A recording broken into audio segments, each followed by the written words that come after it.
I'll find it out right now, as a matter of fact, today. So, what's the latest? What's the latest? What's the greatest? Yes. Gogo has her third chance at Santa today. Santa. First two have not gone well, so we'll see if daycare can step it up and do what me and Justin have not been able to do. So she doesn't like going to see big fat white guys with red suits. No, it's why you never wear red, because you want her to like you. Hey, So what you're saying is Oh, you've traumatized her twice, and now you're going in for a third time to see if it sticks. yeah, exactly. No, first off, that joke was dumb. Secondly, It mine, wasn't even a not joke, yours. actually. It's your lame attempt at humor as Thank usual. you. That's why you're wearing a prison suit today. I'm in You're in jail. radio prison. She talks about, she's kind of like me. She talks a big game, like she's best friends with Santa / I think I'm best friends with Taylor Swift. Like she'll go every time she sees a picture of him, she goes, ho ho ha ho ho. And I'm like, she's always seeing him in pictures and saying anta, like left and right. But the minute she comes near him, oh my god, she's a prick. Wants to throw hands real quick. Actually, you just made me money. Thank you very much. I have a friend named Charlie. He said, how much you want to bet? She says Taylor Swift in the first 1 minute of the show. And you did. I'm a winner. Ha ha ha. I'm scared. I was scared you were going to say go-go. And I was like, oh no, I can stop. Like I can tail back, avoid talking about Taylor Swift, but I always want to talk about go-go every 2 seconds. Why not? I don't have any problem with that at all. Talking about your children is phenomenal. You can talk about Taylor Swift too, as long as I can make money while you do it. That's good. Not a problem. It was a $5 bet too. That's the big dough. Huge cash. I get a cut. Oh, wait a minute. I can't say that on the air. It was a pretend $5 wager that we were doing. That's a podcast. You can say whatever you want. Oh, did Catherine leave again? Why doesn't she just let him in when she leaves? Why does she do it to me? He's signing in for his shift. Right. He's like, uh-oh. We're caught in the wires. Oh, no. Uh-oh. Oh, no. It's like a fish in a net. I was just tangled in. Oh, I buttoned it in my shirt. Oh. I tried to look presentable. I've done that. Yeah. It's like an OnlyFans page. Just Tom unbuttoning his shirt. All right, talk amongst yourselves. I'm trying to get out of Tevin, when's the last time you lost in prison? You know this doesn't open. Everything's going flying. You know that, right? You're showing a little skin. I don't get this open. This whole God. Oh my God. Should we play a little Magic Mike? There we go. Jude's like apologizing why he's late for work right now. I'm so sorry. I got stuck in traffic as he walks in Starbucks coffee. Oh, guys. Sorry. Family drama. I can't talk about it. Catherine, I had to get drop Catherine off at work. Rough traffic coming in. What are you guys yammering about? We're like acting like Jude is telling you why he's late for work. Honestly, why doesn't she just let it? She knows he's going to knock on the door. Have you had this talk with her about just letting him in? Does it on purpose. She doesn't talk to me much, No, we have not had a talk about that, but I'm going to have to today because he's more than welcome to be in here. Just maybe I'll just leave the door open. That'll be the hint. Absolutely. You have great sound in there. Who cares? No problem with that. It's all true. That'd be so funny if Catherine showed up home and did the Tom Cruise, turned on music as loud as possible and slid across the floor. Oh, absolutely. Absolutely. So I've gotten a couple of calls about the new state flag of Minnesota and the things that they've heard people complain about it. Some people just think it's a stupid flag that looks like it should be on the back of a rowboat or something. Yeah, I don't care about flags anyway. The United States flag, I'll salute it. It stands for the stars and the stripes and all that good stuff. It stands for the 50 states and the 13 original stripes and all that. So that's cool. But the major problem they saw with the new flag is, did they notice there's one star on the flag, and that star has to be white? People are actually complaining. Nobody's there's what? No way. I got two people. Two people called me and said there's going to be a problem. I guarantee it. Now they're not saying they're offended by it, but they say because the flag can never be perfect, people will complain about that. If anybody complains about the star being white on the flag at about 9, well, I guess you could probably do it a little earlier, about 6, 7 o'clock tonight, when the sky is clear, go outside, look up, and if you can find a black star out there, Then we will put There a are black star- some. If you can point one out in the night sky to me, then we'll put a black star on.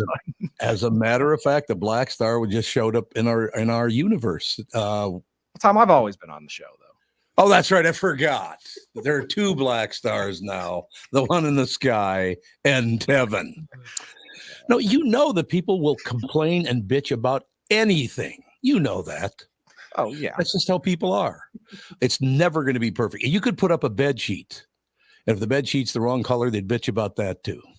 Yeah, if it's the wrong thread count, you gotta. Ooh, the thread count. I like that. I like that take. That's a good take, the thread count. So it says, what's a design expert's verdict on Minnesota state flag? He gives it an A. That's what he says. But what's he going to do? Get political about it? Of course not. Right? Yeah, I mean, it's a flag. Nobody really cares. They just want to complain. I got to be honest with you. I don't really care about the state flag. The United States flag stands for something. The Minnesota state flag, look at it. It stands for nothing. There's nothing representative there. It's dark blue, then it's light blue, and there's one white star in it. Oh, boy. Shows how creative we really are, doesn't it? Mm-hmm. No. I mean, It's fine. Yeah. It can be not creative. It's fine. We're Minnesotans. We eat hot dish, and it's fine. I think it even is. It's like subtlety, the subtle creative, Right, because it's supposed to look. Well, you guys are so full of shit, all three of you. No, I was agreeing with give me a break. I was agreeing with you that, no, What it's you not were. creative, but This is the lamest flag in history. I agree. I'm fine with it though. I don't think it's so bad to be practical, non-creative types. That's fine. No. We're Minnesotan. I'm fine with it. What are you saying? Minnesotans are non-creative? I'm saying that this represents that we're not creative, and that's okay. Right. Like Japan's flag is literally a red circle. Yeah, I was gonna say let's not say this is the most boring flag of all time. That's what I'm saying. Like it doesn't. Who cares? We don't have to reinvent the flag. We don't have to think about. We did reinvent the flag. That's the point. I meant the actual reinventing of it. We have to make it 3D or have it have another piece sticking out. We don't have that'll to be next. It's not art. Yeah, we don't have to reinvent the wheel, kind of vibe of I'm fine with it. Minnesota, we're not. Listen, we got cool What has stuff. it got to do with Minnesota being what? No, I'm saying, how you said we're not creative, and I agreed with you. This isn't creative, and this kind of represents that we're not creative, and I'm fine with that. Didn't say that at all. I didn't say we weren't creative. I said whoever designed it wasn't creative. That's what I mean. And that's fine. I don't really care what the design of the flag. At this point, they could just give me a blank sheet of paper and I'd be like, yeah, that's fine. We can be done with this whole search for. Well, that's what we were talking about a month ago. Where were you guys when I said that a month ago? Just make it a white sheet. Who cares? Yeah. Yeah. Right? Didn't support me then, but now that it's your idea, it's brilliant. Is that what we're saying here? Listen. I mean, we could, yes, but also we could run the exactly. We could run the tape back, and I'm pretty sure, we were all more or less indifferent to the whole flag search from the jump. We all four were. It's true, and like I said, it's. I don't. Why do we even need a state flag? That'd be fine if we didn't have one. I don't care. I think until I was about 25, I didn't even know there was a state flag. Did you? Yeah, until we started redesigning one, if I saw one, I hadn't reacted to it, so I had no emotional attachment to any of it. There you have it, ladies and gentlemen. So the whole world is in an uproar because of this and that, and everybody's going to sue this guy, and then that guy's going to prison, and this guy. What are they doing in Washington, D.C.? Could they be any bigger pains in the ass than they're being right now? Everything is wrong on one side or the other. Everything is wrong. They can't agree on one simple thing. Why? Because they're imbeciles. Have you ever met any politicians? I have, but I also did watch the flag committee picking their flag for about 20 minutes one day. Not letting it go. Just right back into it. Right back. I'm just saying it scarred me for life. It's not a job I want. It's absolutely the worst. What is? I said when I was trying to watch them pick the first flags in the committee, it was absolutely terrible. I would never want that job. I sat and watched that for so long, and it took years off my life, Tom. Did you really? Why did you watch that? I don't know. I was in a weird mood. Something to do? Yeah, we were reporting on it a bunch, and I was like, I don't know. They're doing a live stream of the whole thing. I'm like, I'm sure show be kind of interesting. It was 3 hours long. They had to extend it. And I watched it. It was terrible. I need to go to a safe space after. I think it's time. No question. A safe space with Judd. Judd, the sports safe space. That's what it is. I sort of like that. Sounds very comforting. It does really. There's no question about it. So local broadcasts, for the Wild and 10 other NHL teams will remain on Bally Sports. You think that's a good idea? You think it's good news, I guess? I think it's just for the rest of the season. So yes, I think I think that the Wolves and the Wild, the agreement is they're going to remain on for the rest of the season. That's the last I saw, and that the Twins, it's still up in the air because their contract's up. Right. I think they're going to get an offer to go back to Bally's because I think Bally's is going to survive for at least like another year, but I'm not so sure they're going to. So who owns Bally? Diamond Sports Group, which is an offshoot of why am I blanking on the name? Sinclair Broadcasting. Sinclair. Okay. Yep. Is that like a religious radio station network? Is that what Sinclair is, or is that something different? No, I think it's just I think they own, because if I'm not mistaken, they also own like Channel 23 in town. But Diamond is like their sports, yes. But Diamond is their sports offshoot, and that's the one that is in bankruptcy. So, it's all in how they put together the companies, right? So I have a question for you. How do you go bankrupt when major sports teams are giving you money to broadcast their games? Because you overpaid massively when you bought why do you here's what I don't get about companies. Why do you buy? I get it, but I don't like it when you make a purchase like that, because like they purchased a ton of networks, so it's not just like one, right? Okay. So to me, with where things were going as far as streaming and stuff, what I don't understand is who on earth said this was a good idea to buy it right now. Right. That's what I don't get, because you're paying all these enormous rights fees, and you're basically buying several channels that are going to be in trouble because of how things have gone. That's what it's like in the early 2000s when companies were willing to buy newspapers. It's like, is that at that point in time, right? Is that really a good investment? It is pretty interesting when you look at all this stuff that people are investing in and all the rest. I'm surprised there didn't emerge one gigantic baseball, one gigantic football, networks I'm talking about here. Why did that never happen? Well, I think their own. Football's come the closest because they also share all of their own rights, and because it's once a week, their deals are worth so much. Yeah. I think baseball is I think what we're eventually going to see is baseball teams taking and baseball as a whole, as a league, is going to do exactly what you just said and take their rights in-house more and then produce and do all of that stuff themselves. But then they'll keep all of the revenue that comes in, because you don't, the issue used to be, well, if you're going to take all your rights, you've got to start your own network and like program it for 24 hours a day. But with streaming and stuff, you don't need now to have a network. You can just show your games. Yeah, that's what I think more teams are going to do. If I'm like the Timberwolves, all right, yeah, well, maybe we'll do a pregame, postgame show type of thing, but it's going to be streamed for, the 5-hour block of, the game, pre and post game, and then that's it. And maybe you sell a subscription, maybe you don't, and just sell advertisers, but that would be the way to go. And didn't the Suns, they kind of did. It's not streaming, but they are only like they have a local TV deal rather than like going with Bally's.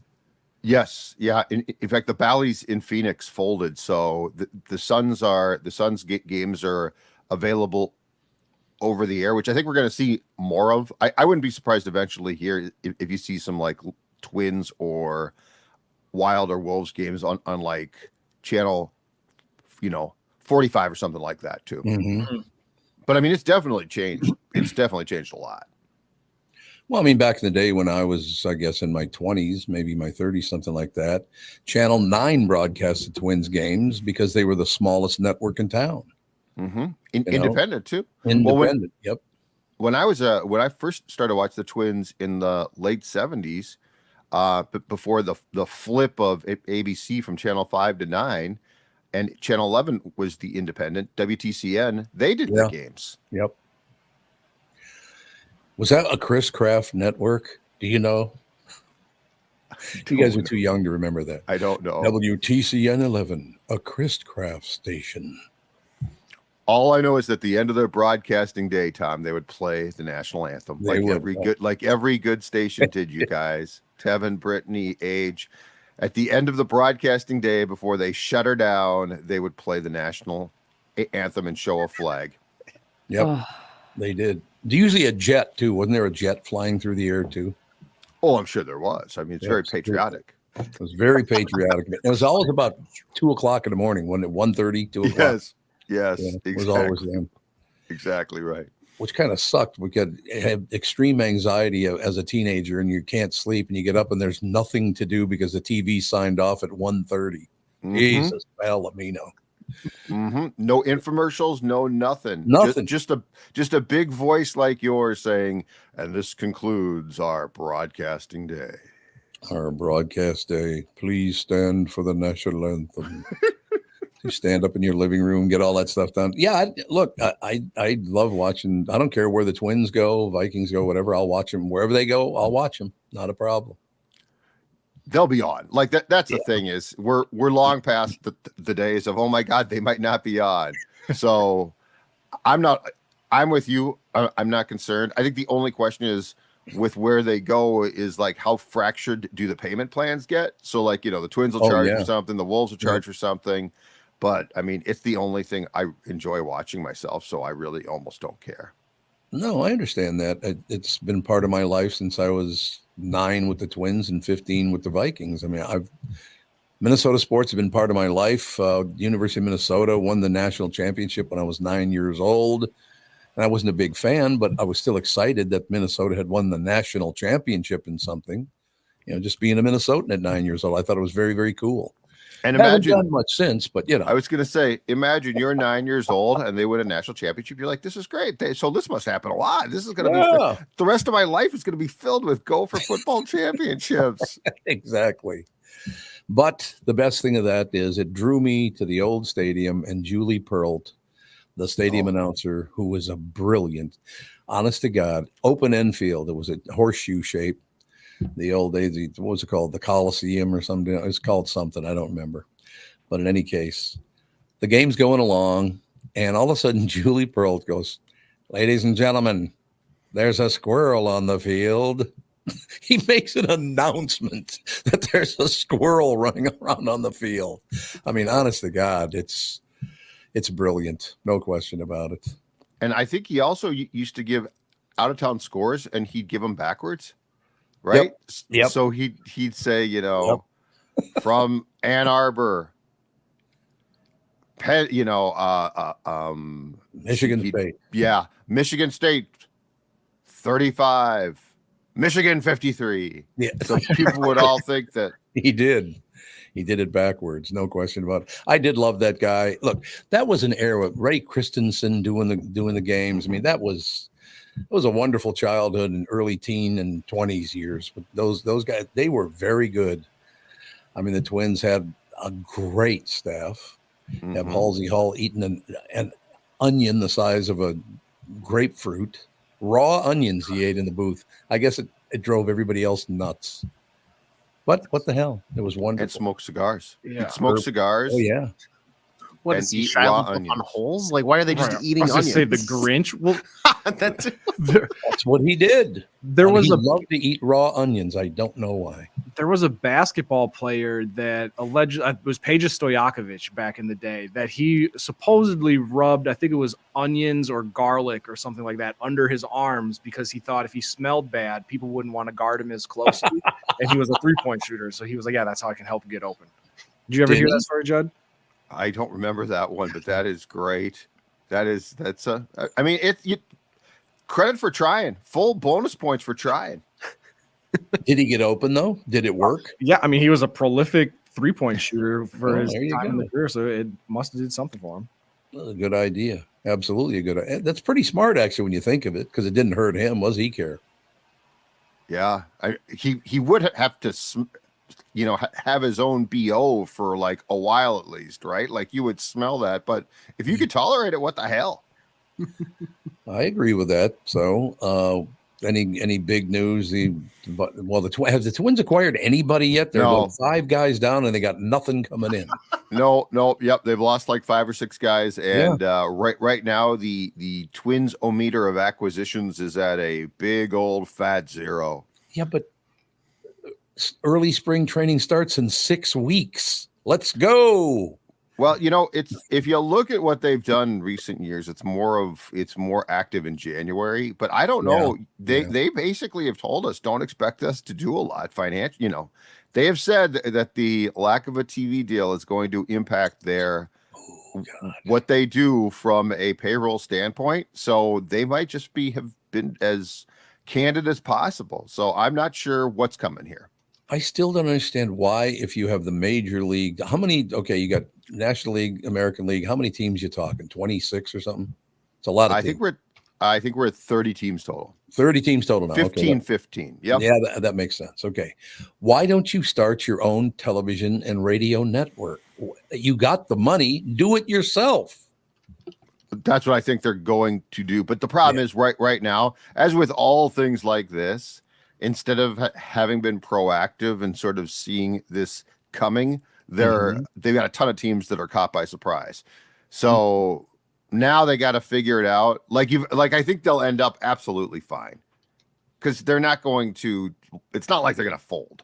But the issue with not just sports but companies is that a lot of this stuff, it feels like, always somehow catches them by surprise, despite the fact you could sort of see it coming. And so now it's got to sort itself out, and then it's going to be okay. But for now, that's the thing too, is it's not like it's just the Twins, Tom. There's a bunch of teams in the same boat doing nothing. Does baseball also kind of have to fight the fact that, hey, we're playing these games at noon, and it's during the summer, and stadiums aren't necessarily at capacity where you have a bunch of people now at home that want to watch the game. If you want to go watch the Twins and you have time, like, you can just get in your car and go pay $5 to get into the stadium, whereas there's not maybe necessarily a huge demand for them to be on TV every single game. Not really. Their problem is this: they were getting just a flat check, right? Like, so in fact, I think when the Twins and Bally's went to court last summer, it turned out we always thought that the Twins got about $42 million in TV rights, and when they went to court, it turned out to be like 56, and that's low. So the issue is that money right now is just gone. Like, for the Twins, it's just gone. And so that's the problem, is like they are that paid a part of their payroll. And so now without that, but attendance in baseball is okay. It's fine. It's actually not a problem. Okay. But the money that every sport gets, not just baseball, the money every sport gets from TV is so huge that it drives lots of things. And in the case of baseball, they do split a certain national piece of the pie, like from Fox and ESPN, but the local rights are absolutely huge. And as I said, there's teams that are in trouble here with the same type of Bally's problem, Tevin, that have lost more.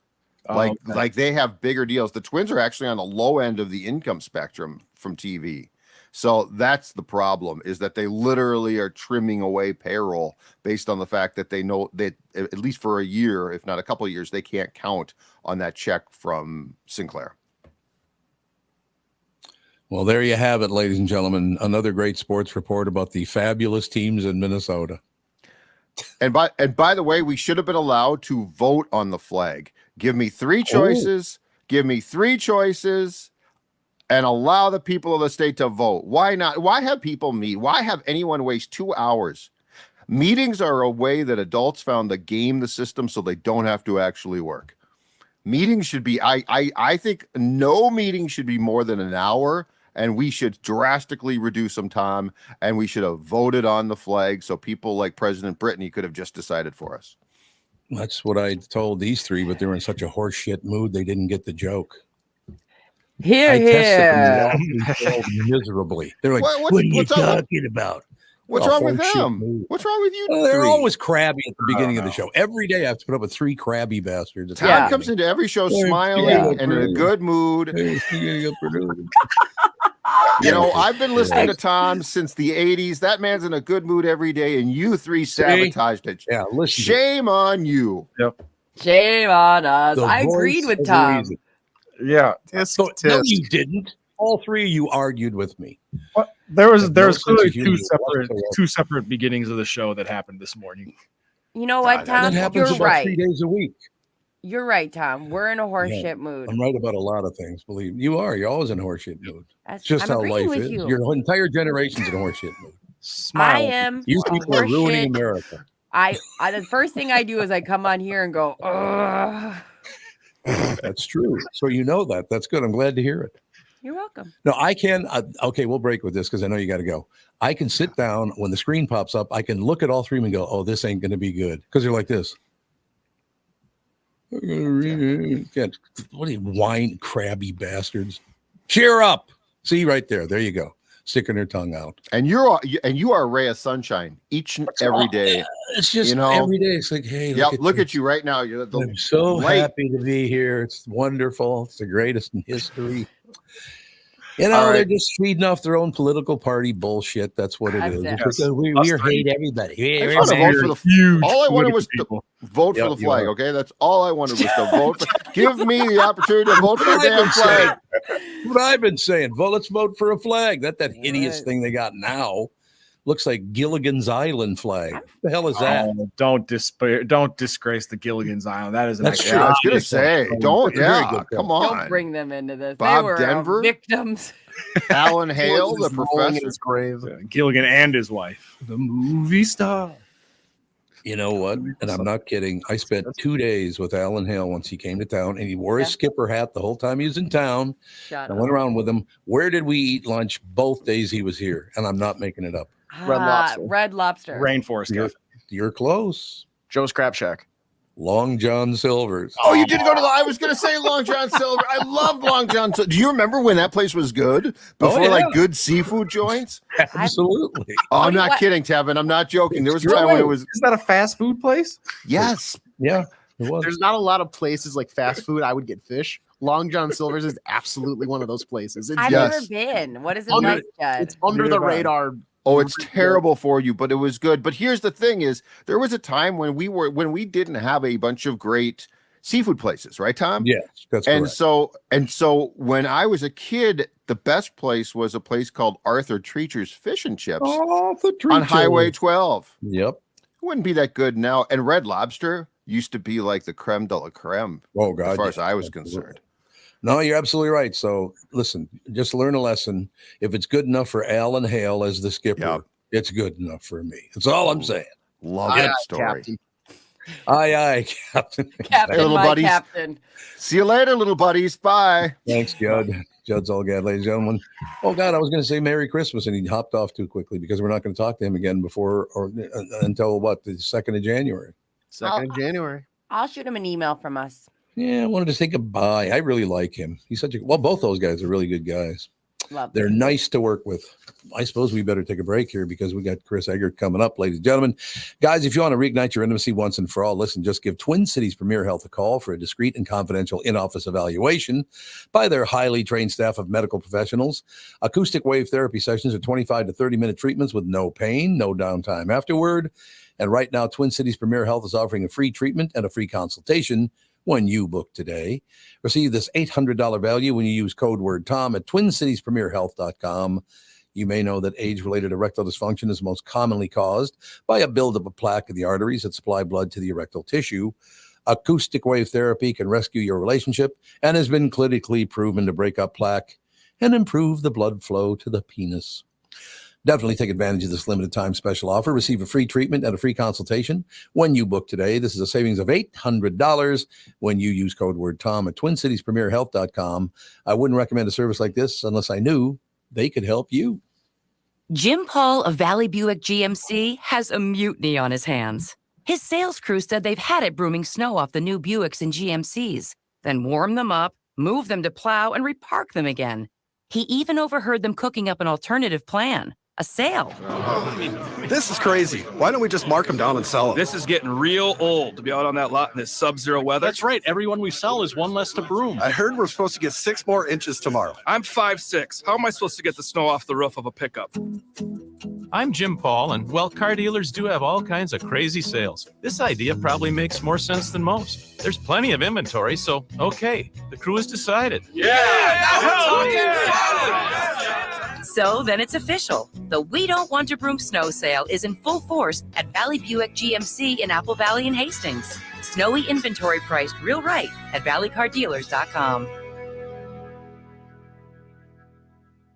The Tom Barnard Show is proud to have partners like North American Banking Company, Bradshaw and Bryant, and attorney and advertiser Dave Bielke. I've been advertising on Tom Barnard shows for years. I like Tom, not just because he's a good guy, but because the ads I run on his show bring me new clients that are hurt at work and need legal help. Tommy B works for me. If you'd like to find out more about growing your business with the Tom Barnard Show, go to tombarnardshow.com, keyword partner. You know that's true. I'm so happy to welcome back our longtime friend Sabre Plumbing, Heating, and Air Conditioning to the show. I've known Steve, the owner, for many years, and I completely trust Sabre to keep my house comfortable. Why? Sabre does everything the right way, and they always put the customer first. Very important. I love the team at Sabre because their service experts are experienced NATE certified technicians. They are not salespeople. Their pricing is completely upfront, and they fix only what needs to be fixed, nothing more. Sabre is dedicated to giving customers what they need when they need it, and at the fair price, keeping your family safe and comfortable without breaking the bank. Give Sabre Heating and Air Conditioning a try. I know they'll take care of you just like they've taken care of me and my whole family. Whether you need a new Bryant furnace or air conditioner replaced, or just simply need a service call to get you going again, go to saberheating.com. That is SABRE heating.com. Sabre and Bryant, whatever it takes. Yeah, baby. That's all I'm saying. Ladies and gentlemen, Channel 5's Chris Eggert is brought to you by Mr. Money Talk, Josh Arnold. Call Josh today for your free 48-minute evaluation. The number is 952-925-5608, 952-925-5608. Chris Eggert joining us now. Are you wearing a sport coat? Oh, we don't have him. And I can't hear her either. Chris, you just have to unmute your own mic on StreamYard. Chris, come back. Chris, Chris, don't. Chris, Chris. I can't unmute your mic because you muted it. Go Chris, to you just muted- StreamYard. Your own mic is muted. Just unmute your mic. And I didn't do that. Oh my God. Sorry. I'm telling you, Chris, this morning at 8:01, I looked at these three and went, this is not going to be a good first hour. How are you responsible for him muting his own mic? I was good, Tom. I apologize. I apologize. I heard you guys talking to Judd. I heard you say that all these guys were grumps today. They're grumpier than hell again. I was going to come in like a beam of light, shining happiness and joy shining down upon you. I know. And then I looked up and I got a little notification that my mic cord had been unplugged, but it wasn't. It was actually the mute button. So see, way to go. So we're fine. Everything's cool. We got it all worked out. But the great part of it is when Brittany first leaned into her microphone to tell you to take off mute, we couldn't hear her either. Because I was trying to unmute his mic. Oh, that's what it was. Because I can control everyone's mic, but I can't if you might mute it yourself. So I was like trying to fix his, but why is everybody grumpy? I don't know. They're just in a horse mood. We're all on our period. You don't look grumpy, Kevin. Nobody on the show is grumpy. God. When has anybody on this show ever been grumpy, Chris? Not that I've ever seen. Exactly. Other than 5 days a week. How about that? Not true. Oh, okay. What are you looking at? You're peering. I was trying to figure out if that's a Christmas tree over your shoulder there. It is. Yep. That's a Christmas tree. Oh, pretty. Okay, cool. You know what I should do? I should go turn it on because it flashes and you literally will get a headache if you don't turn it off. Tom, their background at your place looks so nice. It looks fake. It is fake. That's just a backdrop that I put there. I'm actually in my garage right now. It's a great beautiful. Oh, and Catherine does a great job. Catherine's really good at that kind of stuff. She's good at two things, that kind of stuff and leaving Jude alone so he knocks on the door so I have to get up and let him in. Okay? She doesn't ever let him in. She lets him knock on the door. That's your job, huh? Apparently it's my job. That's exactly right. So I'm kind of looking through the news this morning, Mr. Eggert, and of course the Trump case is number 1 or 2 in all the publications. I really don't see that thing going anywhere. I don't really understand. What people don't understand is the 50 of us together form the United States of America. One state cannot change a national election. I'm sorry. It's just not going to fly. I did read an interesting article about that this morning, that Trump's lawyers are actually like telling the Supreme Court to hold off on anything. Yeah, they are. And be deliberate. And if it comes to them, don't make some kind of hasty decision, which I guess I could look at that 2 ways, but that was an interesting story I read this morning in regards to that. Once again, I'm getting really, really tired of, unless you join my group of people, I will try to ruin you. I hate that about politics now in America. I really do. And it's on both sides, one more than the other, but the other one, doesn't have as big a voice, I guess. I don't know. I don't like either one of them. See, that's the whole thing. Everybody, I heard this guy. I have heard literally from the far right that I'm way too liberal, and from the far left that I'm way too conservative. I can't win. You're doing your job properly if you're pissing everybody off all around. Yes, that's true, isn't it? But I just don't understand how you can look at the same statement and your side thinks, no, it's not enough, and the other side thinks it's too much. Are you ever happy about anything? That's what I would like to ask the two severe sides of both parties. Are you ever happy about anything? Do you know? I don't know any. See, I don't hang out with nut jobs like that. Those extreme political people. Don't come near me even. Get away from me. Right? Yeah. Democrats are great. Republicans great. Got no problem. Independents, fine. This extremity bullshit, get away from me. You're nuts. Right? Too extreme. The world's too extreme. It is way too extreme. What do you guys want? I got a couple of different stories for you today. I'm going to give you your choice. We're going to spin the wheel of stories. Ooh, I like this. The wheel of topics. Do you want the secret of long life from a 103-year-old? Do you want what will happen with the mountain lion that was killed in Golden Valley? Ooh, or do you want a local restaurant named Best Burger? Ooh, I love a good burger, but I'm also very curious about the mountain lion. I want 2 and 3. That's what I want. Yeah. 2 and 3. Is the mountain lion going to be made into the Best Burger? No.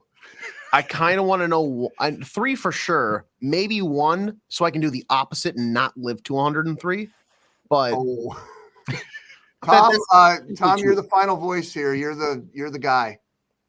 What I love is you asked them one question and all 3 of them answered it 3 different ways. I know, it's good. It's just like, what the hell? I couldn't care less about any of it. All right. Well, I'll give you all 3 then. There you go. We interviewed a World War II veteran yesterday, grew up in Pipestone, celebrated a major milestone, and we asked him his secret to long life. Keep your mouth shut. They never give any revolutionary, you know what? I ate chai seeds and here's my diet. It's always I think that's pretty dang good advice. He says, I keep my mouth shut. I'm hoping I make it to another year. I couldn't agree more. I couldn't agree more. It's exactly what I just said with this extreme political stuff. Shut up. I don't want to hear it anymore. I like it. The mountain lion that was killed on 394 in Golden Valley early this month. The DNR is working with Parks and Rec to taxidermy the mountain lion and put it on display. Ooh. Nice. Maybe a Shields? I think it'll be done. That's already been done, right?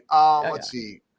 They hope to mount it as part of an educational display. I do not know where it would be displayed, but it would be something to talk about the migrating patterns of mountain lions and the time that mountain lion made it to the Twin Cities. Yeah, you put it on the trail that the mountain lion took to get here as a warning to all the other mountain lions. You better not bring that up here no more. Mr. Tour Guide, why is there tire tracks on his fur right here?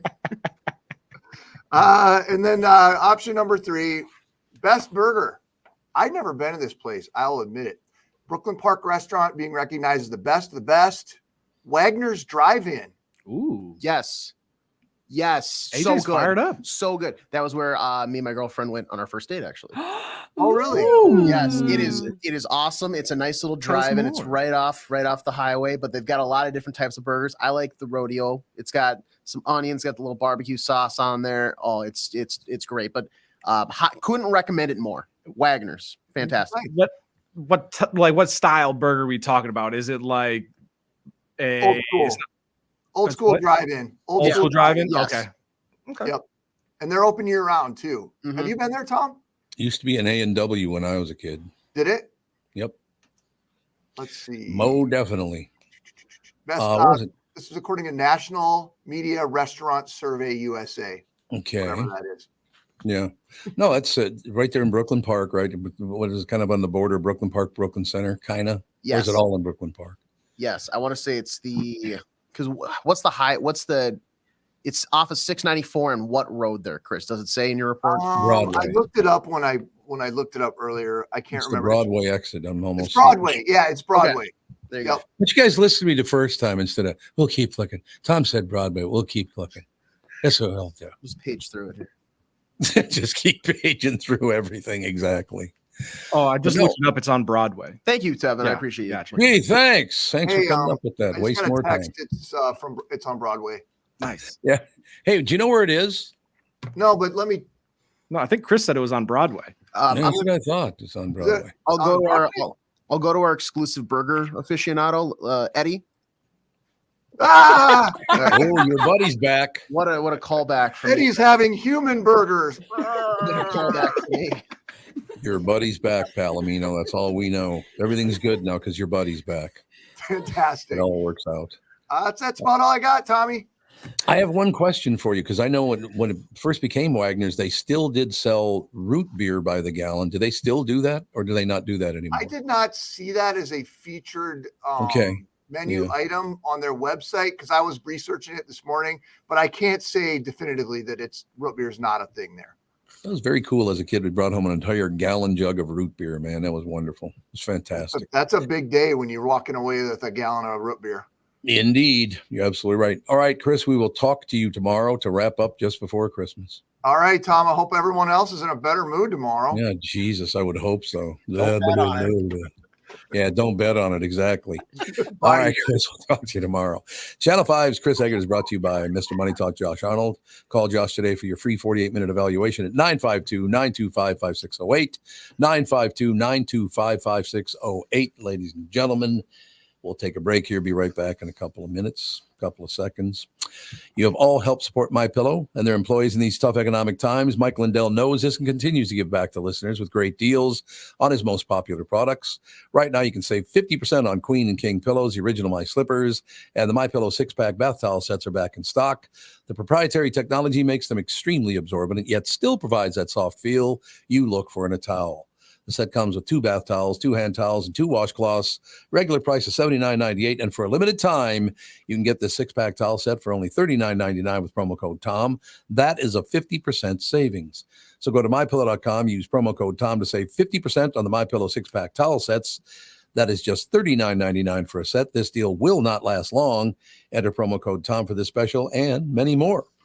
When you need someone to listen, a lawyer you know and trust, with respect that you deserve. Hi, I'm Mike Bryant. Over the years at holiday time, Bradshaw & Bryant has been able to help thousands of Minnesotans arrive home safely from the bars. This year, there's still lots of things that we can do to ensure that you stay safe on the roads, like slowing down, giving yourself enough time that you're not in a rush, no texting and driving, hands-free phone calls, and of course, no drinking and driving.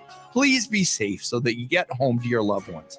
I'm Mike Bryant from Bradshaw & Bryant. This year, my biggest wish is that we all remain happy, healthy, and even a little more kind to one another. A lawyer who will fight with confidence and pride, working harder, going farther, with Mike Bryant on your side, seeking justice for the injured. Bradshaw & Bryant.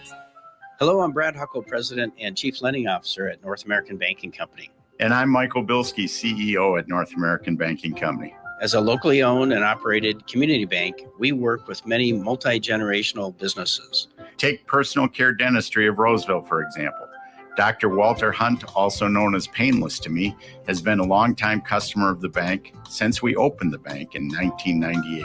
When his son Kyle was ready to join the practice, they wanted to expand quickly. With their additional space and equipment, they now are able to see more patients each day while providing the same level of care and service. Okay, guys, I'll take it from here. If you run a family business or any kind of business for that matter, you should be banking with Brad and Mike over at North American Banking Company.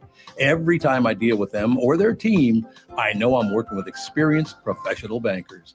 So why not bank with my banker? North American Banking Company, a better banking experience, member FDIC, equal housing lender. We'll get it done. You guys like Neil Justin? You ever read his columns? I could go either way. I've met him and he was nice to me. And sometimes, I think sometimes I agree with him. Sometimes I don't. So I go. Yeah, that would make sense. The one thing that people don't really understand is that I do like Neil. I've spent some time with him here and there. Yeah. He's never given me a 100% positive review. Matter of fact, he's ripped the shit out of me at times, but that's his job. I really don't let that stuff bother me at all. It's his job to do that, right? Yeah. And, if you're going to be political about it, then I'm not going to make the cut with any of these newspaper people, Star Tribune, Pioneer Press.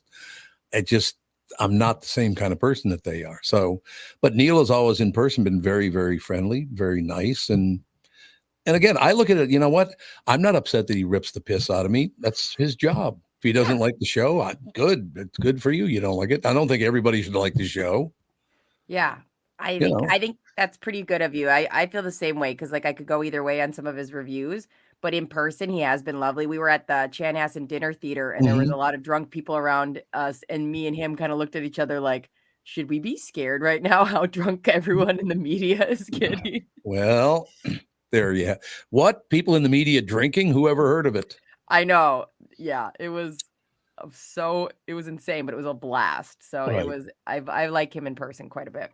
But that would be my advice to young people getting into business. Do not let the media get to you. Just because somebody rips the piss out of you, a lot of people are going to look at that like, whoa, I better listen to this show, see what it's all about. You are going to benefit from extreme views. Either way, doesn't matter. But yeah, he's always been pleasant in person. So Neil Justin wrote a column this morning, Network Sitcoms Ignore Norman Lear's Legacy, which I would have to agree with. Norman Lear was a brilliant writer, came up with some of the greatest shows ever on television. Extended Family and Night Court have little in common with All in the Family. The night after Norman Lear died, the 5 major networks paid tribute by airing a memoriam card at the same time. Nice and ironic. The executives who signed off on that idea have no intention of airing anything that resembles All in the Family. Lear wasn't perfect. Too many of his shows leaned on catchphrases designed for lunchboxes, but people liked that though. Yeah. I mean, they did like that. So yeah, I can see the complaint, but people liked it. So what the hell? Go with what people like. John Amos was booted from Good Times after complaining too many times about how the writers kept working dynamite into the scripts. Oh, he didn't like dynamite. That's it's so wild because Tom, you're so right. You can't take this out of context. No. That was how things were written back then, and the people loved it. Yep, I agree completely. And I didn't mind him saying dynamite, but I suppose if I was John Amos and supposed to be the star of the show, that other kid getting all the attention, I'd see that wouldn't piss me off. I don't care. Whatever. Yeah. I think you would have more of a problem of being the person that says the catchphrase over and over. I think you'd get sick of that. I would get tired of that. That's true. But at least Lear tried. These days, networks would rather churn out 6 more dating shows that sign off on a sitcom that took even a semi-serious look at class, race, and gender. Subjects at the core of Lear's finest works. Take Extended Family, which gets a special sneak preview at 7 p.m. Saturday before moving its regular 7:30 spot on Tuesdays. John Cryer and Abigail Spencer play a recently separated couple navigating parenthood and their newfound freedom. It's a premise a good chunk of viewers could relate to if the former lovebirds resembled anyone who has ever lived on planet Earth. That's kind of negative. That's a little negative. The pair are also comfortable with their split that even Gwyneth Paltrow and Chris Martin would roll their eyes.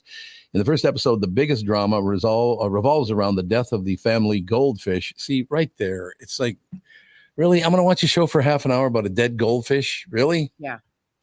John Cryer was on Celebrity Password. We were watching at the house. We're watching a lot of live TV with my ma here. It's actually kind of fun.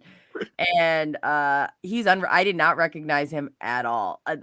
He shaved his head, or maybe he lost his hair. But really? Yeah, it's you should almost look him up, because I go, oh my God. And then of course he does the over top reactions, and you go, oh yeah, that's John Cryer. Yeah, he's a matter of fact, they got a picture of him and they're going, ha ha ha. They're doing that laugh with their mouths open way too. Who laughs like this? Ha ha ha ha. It's like an Olive Garden commercial where they're just like, kind of. It's true. Yeah, there's a picture of John Cryer. He's shaved his head, but he has a full beard. Yeah. It's one of those deals. So I would have to agree with Neil Justin on this. But again, you have to understand that he was one of the greatest writers of all time. I think at least I pretty much showed how much I hated the fact that he had died. Norman Lear was a genius. Had him on the show a number of times. Very, very nice man. Very smart guy. Mm-hmm. You know, people, when you talk to him, you just know it's like, man, that person's really smart. Yeah. Now, streaming has brought television back. There's no question about it. They're great. We watched another episode of Reacher last night.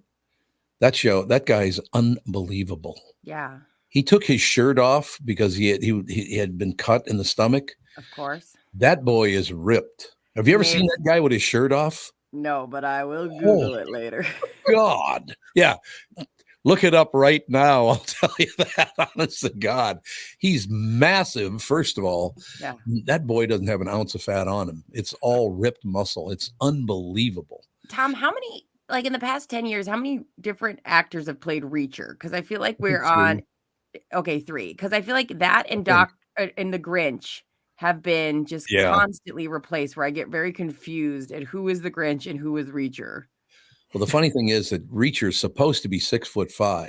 In the books, I believe he's 6'5", and I think the guy playing him now is 6'4", so that's close enough. But of course, the first guy to play him was a guy who's 5'6". About that, which I've never understood.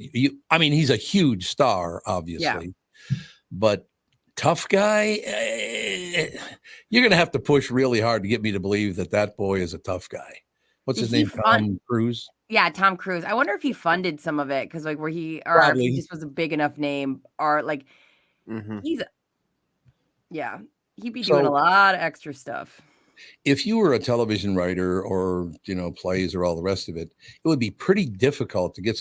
We are at a point right now where from, what are there, 4 different generations alive right now? There's boomers. There are still a few of the greatest generation. There's still a few of them alive. They're in their hundreds now, but still alive. But then you got the boomers and you got the millennials and you got, what is it, Gen Z? Is that what's after millennials? Yep. Then there's one more after Gen Z, isn't there? Alpha. What's Alpha? Gen X? Isn't there a Gen X in there as well? Yeah, my husband's Gen X. So there's 5. Yeah. There's 5 different generations all at once. That's going to cause a lot of problems, because one problem you're going to have with sitcoms, particularly dramas, you're probably okay in general, but you're going to have a lot of problems with sitcoms because you have 5 different generations and they do not think the same things are funny. Yeah. That's a big, big problem. Isn't that a constant though? Like, wasn't that always a constant? Like when you were growing up, Tom? Yeah, probably too. Richard Pryor changed comedy forever. There's no question about that. Which I really enjoyed, got to be honest with you. I'm sure that my mother was not a big Richard Pryor fan. Shocking. Just because of the language in which he delivered his jokes. If there was an F-bomb in it, my mother wasn't too much into listening to it. But no, I suppose, is there one big comedy voice right now like Richard Pryor was when I was your age? No. Probably not. Even the way we consume media is so split. Yes, absolutely. There are stars that make more money than our biggest movie stars on YouTube that you and I wouldn't even know for face value. I mean, that's what only my nephews know. So it's so split up in so many ways. Yeah. I wouldn't even know. I have no idea what would be considered the funniest show on TV now. Is there a show like All in the Family was considered, boy, that's the funniest show on television? Are you talking about like cable television or on streaming platforms? Well, I think across the board, because cable television, a lot of it is streaming, right? Yeah, I don't know. I feel like more and more the classic, sitcom where the entire show is filmed on, 2 different sets in a studio. That kind of style of TV is more or less going away. I don't know about you, but I immediately write those shows off now. I have zero desire to watch a sitcom where it's like, it's always in this apartment and we're gonna, we're gonna sit around and tell stories and jokes and play pranks. Like, if I'm watching something, I want a little bit of depth. Yeah, you want it's almost like the cinematic type shows where it's more like a movie that's just been extended and cut up. Yeah. I mean, even in a comedy? Because there's some really funny comedies that if you qualify for a live studio audience, I don't want to watch you. Yeah. And because now too, a lot of times the budget to make these shows is so much bigger. So they don't have to just stay in the studio. Hey, we want to go film this scene over on the steps of, the Met Gala. Yeah, let's go do it because we have the budget to do it. Where back in the day it was, we have to make do with, paying everybody pennies more or less. Because like Catherine and I, we watch comedies. We like Abbott Elementary. We think that woman, Quinta Brunson, is very, very good.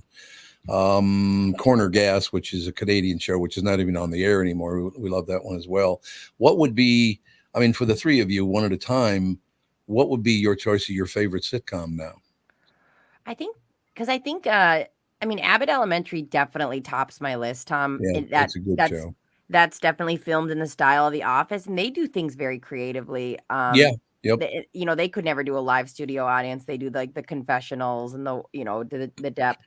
But I would think Schitt's Creek probably tops the list for me. Phenomenal. It's super fun, and that might be the most sitcom-y thing I could watch, where I'm fine with the 4 different sets they use over and over. The writing's so good that it's just a blast. It's over now, though, isn't it? Yes. Yeah, I thought so. It ended, 2 years ago? Is that about right? Maybe even longer than that. Maybe they did a last. Oh, is it longer than that? Yeah, because I think was it their show where they aired and then it kind of got this random spike of views after it had already wrapped and everybody was like, well, how are we figuring this out? Yeah. April 7th, 2020 is they're saying the last episode. Honest to God, it was 3 years ago or 3.5 years ago. Yeah, that was the last. Yeah, that was the last episode of that season. Yeah, that show could be. My God, that show was funny. Mm-hmm. I just did love the fact that somehow they were escaping their house to go to Schitt's Creek, but somehow his wife was able to bring 75 suitcases full of clothing. No, full of wigs. Yeah, her wigs alone, and she had names for them wigs all. alone.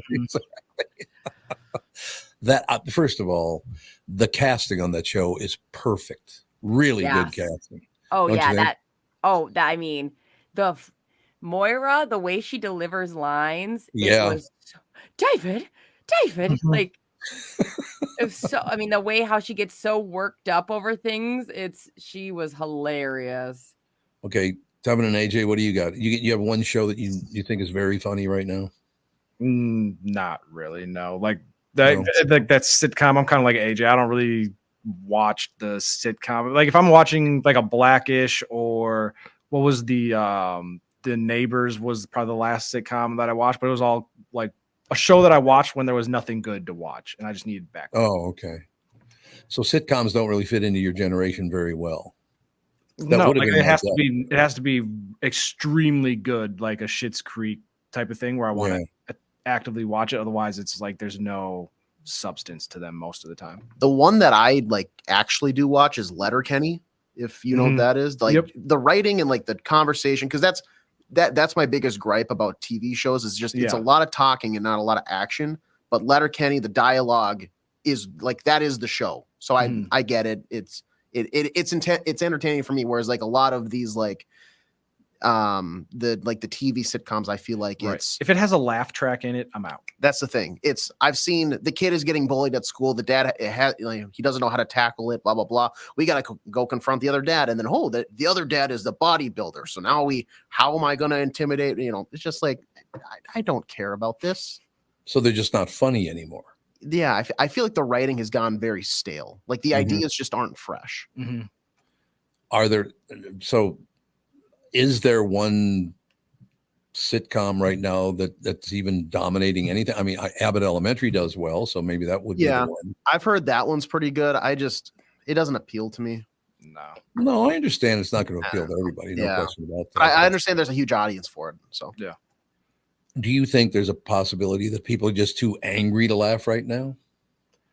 I think that the perception that everybody's going to get angry and cancel your show, where they're trying to maybe not take any risks, and the people that are going to push the envelope a little bit more just say, well, I'll just go to Netflix or Hulu and do something where there really aren't any rules and I can get away with doing what I want to do creatively. That's interesting, because I don't watch any shows on broadcast television. I watch everything on streaming, because everything is available on streaming. I don't watch cable television or anything like that. It's all streaming stuff now, which is good. You find so many great things. The dramas right now are phenomenal. That I will say. The dramas on TV right now are very, very good. But I would have to agree with you guys that most of the shows are not very funny. You know, I like I said, I came up with Abbott Elementary, and then you got an old Canadian show that's been off the air, 5 years or something. But it's just so. Letterkenny's got their final season coming up here. That's the final season coming up. Okay. Yep. Yeah. Tom, it's funny. I feel like comedy always gets kind of looked down at, but I think we all would agree that comedy probably would be the hardest thing to write and do correctly. It's the one that gets screwed up the most.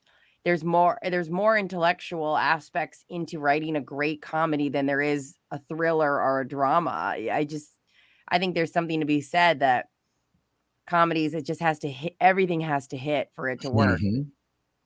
Well, and I think that's that old kind of thought or saying or whatever it was, that people who say things like, "Oh, that's not funny," are not funny. Yeah. I do think there are some people that just have no sense of humor at all. They don't laugh. They don't think anything's funny at all, why wouldn't you want to laugh? Do you know what I noticed too, Tom? I noticed that things are funnier when I watch them with someone. Oh, yeah. And that's like a very odd concept. Like when I'm watching it by myself, I might not laugh, but when I'm watching it with Justin, we might find something might like hit us together. So there's something too about having to view it with an audience that makes it different as well. Yeah, I think that is true. Do you think a show as simple as Gilligan's Island would ever make it today? No. It wouldn't, would it? Well, it was a big hit. The closest I think has come to that is Last Man on Earth. Kind of had like a same vibe where it was like this really dramatic situation that is a comedy. But I think there's something to be said that if you can create a world that is very bleak and do comedy in it, maybe it can exist. But like Gilligan's Island on its head, just as is, no, would never cut it. I never did understand. It was a 3-hour tour, which means you went out for an hour and a half and came back for an hour and a half, correct? Yeah. So a storm comes up and blows you off course. Well, you're still only an hour and a half out. So how did you get stuck on an island you're not in the middle of nowhere. You're only an hour and a half from shore. Yeah, I think we have to like really attack Skipper more. I think he doesn't get the blame enough because you are shitty at your job. You are the Britney of boat driving. Because you're right. Like, for example, when we took that boat at Hubbard, we literally went about an hour and a half, and then came back. It wasn't that intense. What if there was a storm that blew you 2 hours in the wrong direction? You know what I'm saying? We'd be fine, like, that's how I took it. Was like, oh yeah, it was supposed to be 3 hours, but it ended up being this 6-hour fight in a storm, and we don't know where we are, and we're crashed. So the storm would have to come off the land onto the sea to push them further from land. Honestly, he just wasn't very good at his job, and we just need to actually ask him. We need to test him for drugs. Possibly. He didn't do any drugs when I was with him for those 2 days. He was very, very nice. Matter of fact, I don't even think he had a beer, if I remember correctly. He's a really good guy. Yeah, it's a whole different world now, because there were so many great shows when I was a kid. I mean, I still once in a while tune in to Leave It to Beaver, because it's just this wonderful family comedy, which you don't really see much of anymore. No, but I also revisited my childhood, and I realized the things that I thought Boy Meets World was the most cinematic, amazing show. And then I've gone back and I'm like, this is crap. Like, this is a lot of like, Corey, how could you say that? Corey, like it's just so. And I remember watching the Brady Bunch and thinking it was good, and I rewatched it. I was like, who watched this? It feels like the way you would numb your brain. I don't know. Or because I recently have been scrolling through Tubi, which has a lot of old shows and movies on it. Yep. And my girlfriend was like, oh, Bring It On. I used to love that show as a little kid. And I was like, oh yeah, I remember that being like so popular and everybody thought it was great. I'm like, this might be the worst cinematic production I've ever seen in my life. Like, what is it called? Bring It On. It's like a cheerleading movie. And it's like, it was in that era when everybody was making like dance movies, like Step Up and Stomp the Yard. Streets. Yeah, and all that type of stuff. And I was like, a lot of those actually terrible. But it's so interesting there. And one of the reasons I brought that up in the first place is that, there's not a lot to watch. You have to look. Streaming has done a much better job. There's a lot of great stuff on streaming, but look at how the world has changed to a point where, sitcoms, first of all, to kind of defend the writers, can you imagine the heat they're under to not step over any bounds now? I saw a video yesterday of, and I can't remember where it was, but it was a woman up, she was up at the podium talking about something. And every time she referred to someone else, this guy would go, excuse me, use proper pronouns, please. Every time she brought up a person. How in the hell can you have a meeting if they're allowed to do that? So she had to call he, him, they, them, she, her. Unless she said that, this guy was not happy. I don't know. That blows my mind. Yeah, I know. Just say someone's name then if you don't know or whatever. Like, why would somebody interject like that? I ran into a situation. We were leaving a store and somebody was helping us out. And it was not, I had no idea it was a her, him situation. So luckily they had a name tag on. I just said their name. Like, that is the route to go and lived my life. I might be making an error here because I'm not sure I'm right about this, but he started yelling at her because she called someone comrade. Well, women and men are both comrades, aren't they? Yeah. Comrade is just kind of like your shoulder to shoulder friend or something, like not necessarily friend, but like my comrade in the army, the comrade in the Communist Party, I guess, Tom, but why would he be mad about the word comrade? You and I would never make it in politics because God, no.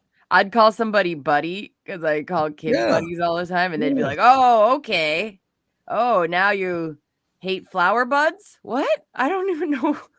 I mean, buddy is a weird word to call another adult. Like, hey, buddy. Like, I'd be like, what's wrong with you? What? That's the best you could come up with. I take it you want to fight. If you as a grown man. When I forget a kid's name, it's always buddy. Yeah, but that's fine calling a little kid buddy. That'll work, wouldn't it? Yeah. But I would feel like I'd be like, I was on the playground and there's a little buddy there, and they'd be like, oh, racist. And I'd say, oh my God, I don't know. Oh my God. Yeah, everything's racist now. You know what I love? 99% of the people I hear use that word have never witnessed racism in their lives. They don't even know what the hell it is.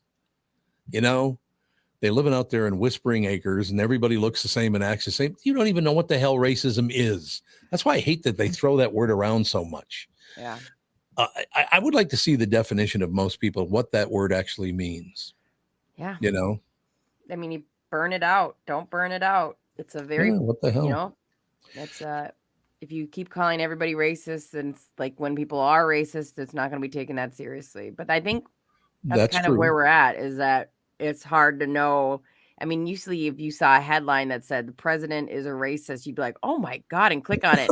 Now that doesn't even raise my heart rate. I go, I'm not clicking on that. Most of the time it's cultural insensitivities or something where it's like you're just not exposed to a certain culture. Like we talked about it the one day where there was the kid in Texas that they were trying to make him cut his dreadlocks because they were like, you don't allow long hair for boys. And it's like, well, that rule was probably made in an all white school that never had to deal with, a different culture coming in that might have longer hair. And so I think there's just blinders in certain aspects, but people just love to say racist when it's like, they love that word. Yeah. Oh, they love it. They absolutely love that word. I really do not understand why people just take the person for what they are. Who gives a shit? But again, I was lucky to grow up with all kinds of different people, so I was exposed to it as a kid, and maybe that's why I don't care about stuff like that. Yeah. You know, some people do. I really don't understand why they get so involved in it, because they don't know what the hell they're talking about. Right? Mm-hmm. You guys are all fired up today. Oh yeah.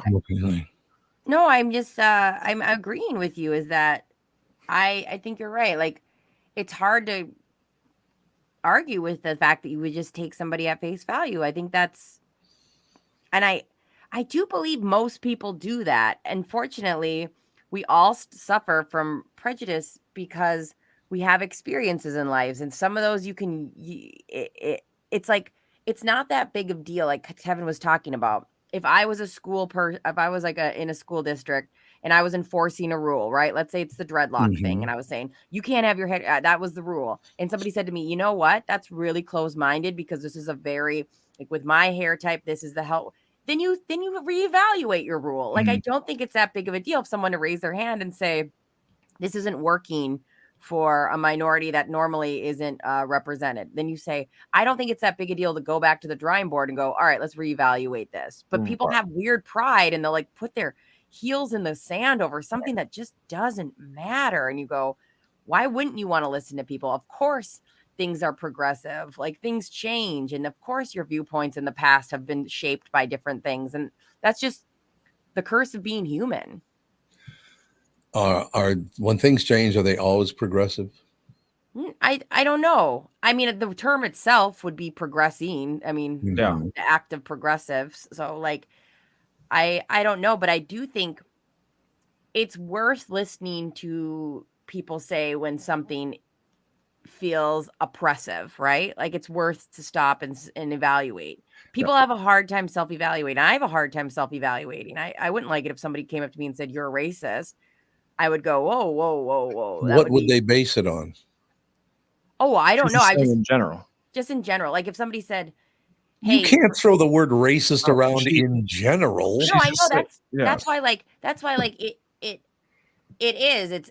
It's neat. There needs to be like a softer term, because as soon as somebody says, "Hey, your policy is racist," everybody goes, "Well, no, it's not. It's and they want to defend it. But if you were to say, "Hey, I kind of want some rules that are a little more inclusive for unrepresentative group that you guys haven't dealt with in the past," then that goes better. But you're right. If people come in full force and they're like, "Brittany, you're racist because A, B, and C," I would be like, "Oh, hell no." I would like strengthen my stance. You have to fight that urge. And it's a combination of just like too aggressive of terms being used for things that are not intentionally racist. You think so? Or even just like rules in general that we have. It feels like sometimes people will just lean on the fact that, well, it's always been like this, so this is the way it always has to be. Like, last year, if we got all the snow plows out at the beginning of December because there was snow on the ground, but this year there's no snow in December, we're not running the snow plows out just because that's what we did last year. So it's like you have to be able to be open-minded and willing to change as your situations change. Like, not just because you did it before doesn't mean it's going to work now. It's like what in general? Well, like, because we were talking about the dreadlock thing where they're like, well, there's no long hair. Well, why is that a rule? Why are you anti long hair? Like, and then if they can't defend, here's the reason why this is in place, they just go, well, that's just the way it's always been, so that's the way it has to be. Well, no, it doesn't have to be that way. We can look at where we're at now. AJ isn't hurting anybody by having long hair. Let AJ have long hair. If the girls can have long hair, why can't AJ have long hair as well? That's the other thing too, is like, what's the difference between, in this situation, a guy having that length of hair, and then like if Brittany and I were classmates, what's the difference between our hair being longer like than our shoulders? There's nothing. Looks good, right? Besides looking fantastic, am I right? Fresh head of lettuce. Am I right? We had long hair all the way back in the 60s. We never really had a problem with that at all. The long hair has been around forever. I feel like that seems to be more of like a South thing too. Like, it's all like you need the. They don't like long hair in the South. it seems like whenever there's a rule like this that makes the news, it just happens to be in the South. I'm not saying that. I'm not. It just seems like a happy circumstance that always seems to be the case. Yeah, I don't know. I just like first of all, I really don't understand if the person wants to live their life with the hair down to their waist. What the hell do I care? Good for you. Exactly. I mean, I don't see. I've never understood things like that. It's like, why are you involved with where that guy's hair is? Who cares? Right? I agree. So why do we keep putting up with this? Why don't we just shut it down and say, okay, you're being a pain in the ass. Somebody in authority should have stepped up in that situation and said, you're wrong. Yeah. Right. And I think that's what's happening. All right. Is that what's happening? Well, that's good. And I think that's what should happen. I think that's the issue too, is that in that circumstance, the school says you got to cut your hair. The guy's like, what's the harm in this? And then if any legal authorities get involved, it's like, well, it's the school's policy and they have the right to enforce. But why? Right. It's hair. It's not like he's walking around with spikes taped to the top of his head and like he's gonna hurt. It's hair. Right. There's no gang of guys with long hair that are going around hair terrorizing the school. That would be so inefficient because, like, I know if I get in a fight, that's the first place people are grabbing. Oh, the hair. Yeah, there's no question about that. Yeah, I've never understood any of that stuff. Why anybody gets so whipped up about that kind of deal, and it's never made any sense to me. That why would I possibly care what your hair does or is? Who cares? Yeah, I think you're right, Tom. And I think a lot of times people are getting involved that really just don't. The only thing they have is like they're scared of things changing. And that for some reason makes them remind them that like they are mortals and they will die someday. And they don't like the idea of things changing. And a lot of times they don't even have a stake in the game. It's kind of like politics sometimes where you're like, you have no idea how the school system works. You don't have kids in the school system. Like you never went to public school, but yet for some reason we're entrusting you in the school system. Okay. Like there's just so many times where the person is involved where you go, you couldn't have less to do with this. You have no idea what you're talking about. So did people take very strong positions on our school system? And because right now everything I read is about how bad the public school system is in America. Everything I read about it is that. Yeah, it's so weird because I feel strongly that Minnesota has a good public school system. My mom worked in the public school her whole career. My kids in my life are thriving. They're doing great. And maybe numbers are down nationwide because of COVID, but I do believe that Minnesota has a great public school system, and there should be no shame in going to a public school if you can't, if you don't want to send your kids to a private school. Like I truly believe our public school system is always trying to do the best they can. And obviously there's the one-offs that like you hear about in the news that are pushing their own agenda, but for the most part, teachers and Minnesota public schools do the best they can with very minimal resources. Some people. I will tell you, when I went to public school after going to private school, Catholic school, that system was horrendous. I learned absolutely everything they were teaching. I had already learned in the 7th or 8th grade, every subject. Now, I'm not blaming that on the teachers. I'm blaming it on the system. The North High School was a disaster of a school. Nobody learned anything. Now, at one point in the 1950s, North High School in Minneapolis was rated the #1 public high school in America. Wow, that's cool. That's a fact. You know why that was? Because all the different kinds of people went there. There were actually Jews in the neighborhood at that time that went to North High School. Sid Hartman went to North High School.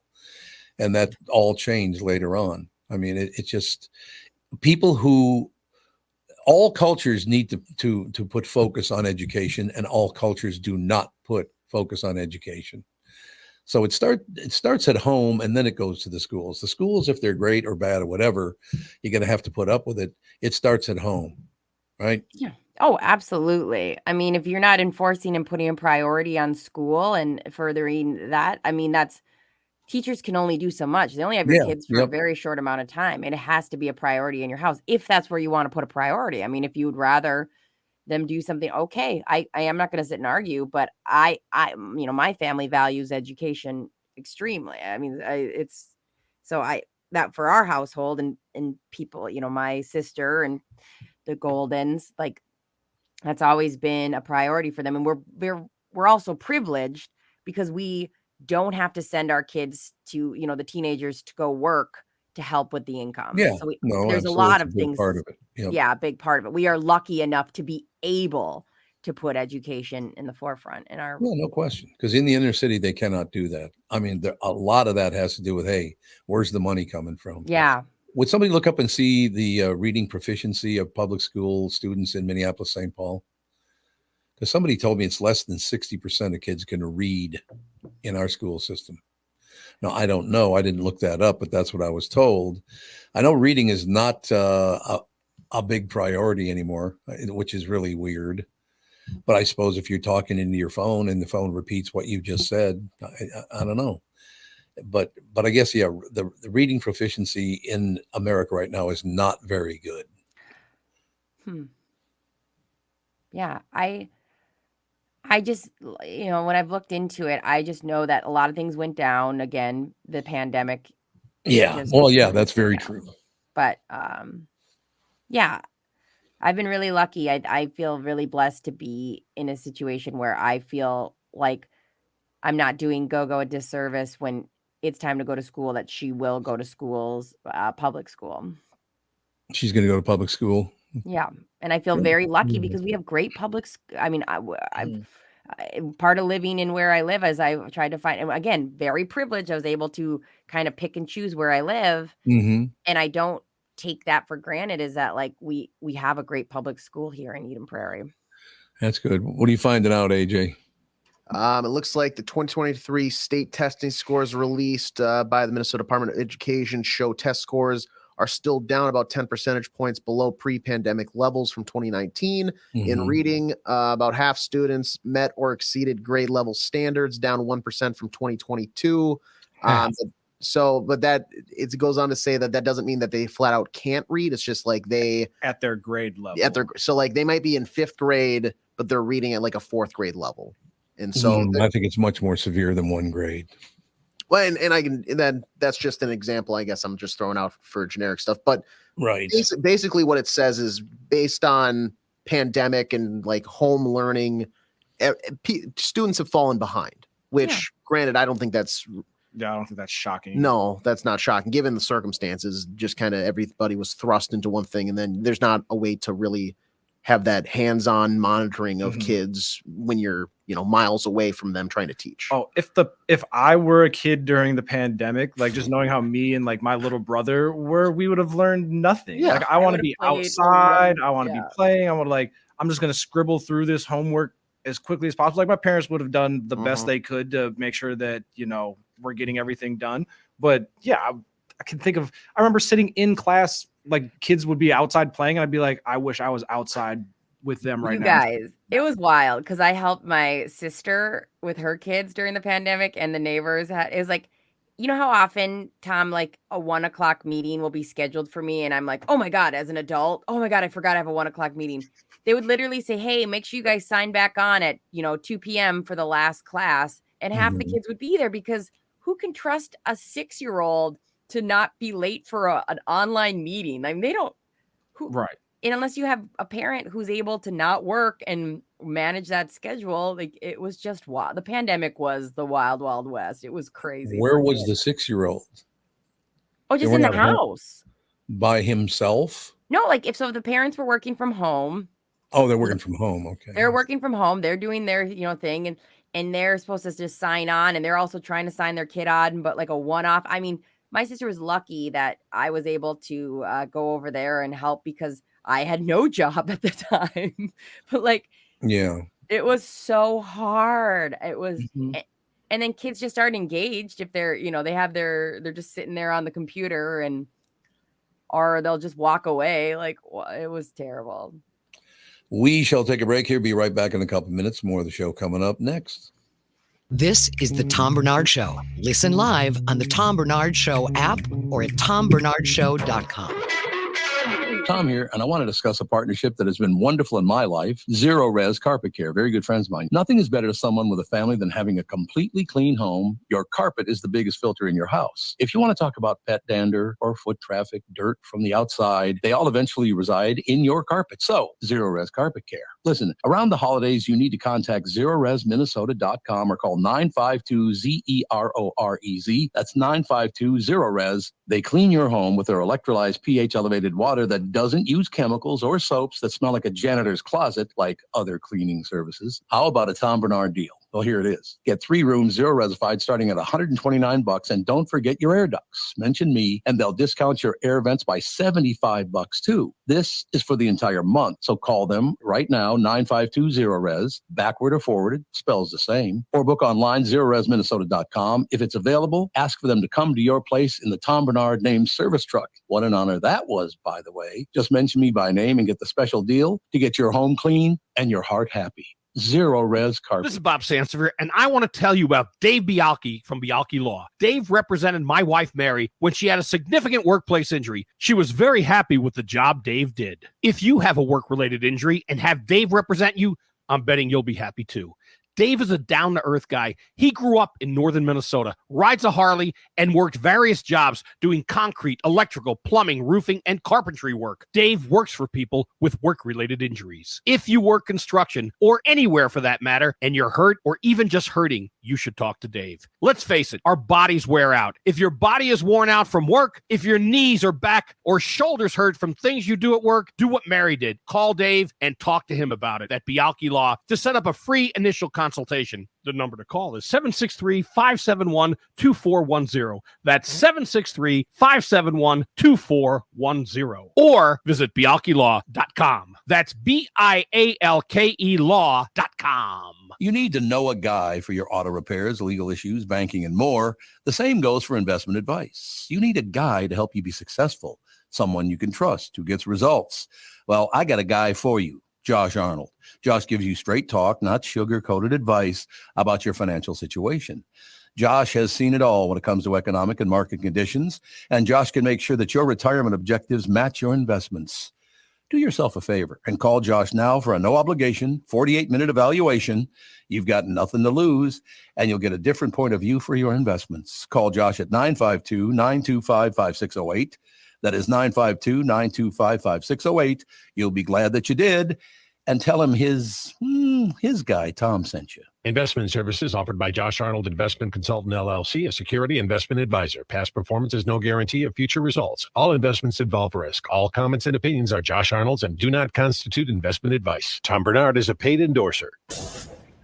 We are back, ladies and gentlemen. Of course, you can win a customized ice cream sheet cake for you and your family this Christmas and New Year's from Grand Old Creamery on Grand Avenue in St. Paul, featuring holiday-flavored eggnog and winter wonderland flavors through the end of the month. Enter now through the Tom Barnard Show app. Grand Old Creamery holiday cake. What do you think of that action? Sounds good to me. That's all I have to say. You know what I mean? Terrific. Mm-hmm. Absolutely. I have to ask you guys a question. Well, I suppose, Brittany, you might be the one to answer this again, because we're talking about children. And not that I know, you two don't have any children, not that I know of anyway. Nope. Okay. Not that I'm aware.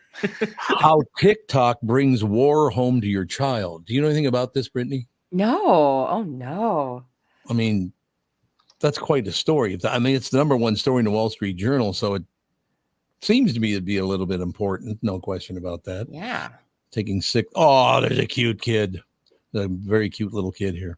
How TikTok brings war home to your child. The popular app can feed young users of the stream of intense, polarized, hard to verify videos about the Israel-Hamas war. Why would you ever allow your child to watch something about a war on any service? Oh, I think it's just, I mean, it's wild, right? Like the things kids even see when they're walking past the news and that the algorithm brings to you on different social media. It's hard to avoid. I think it's just intertwined in our society right now. Yeah. Why didn't we do something about that as a country?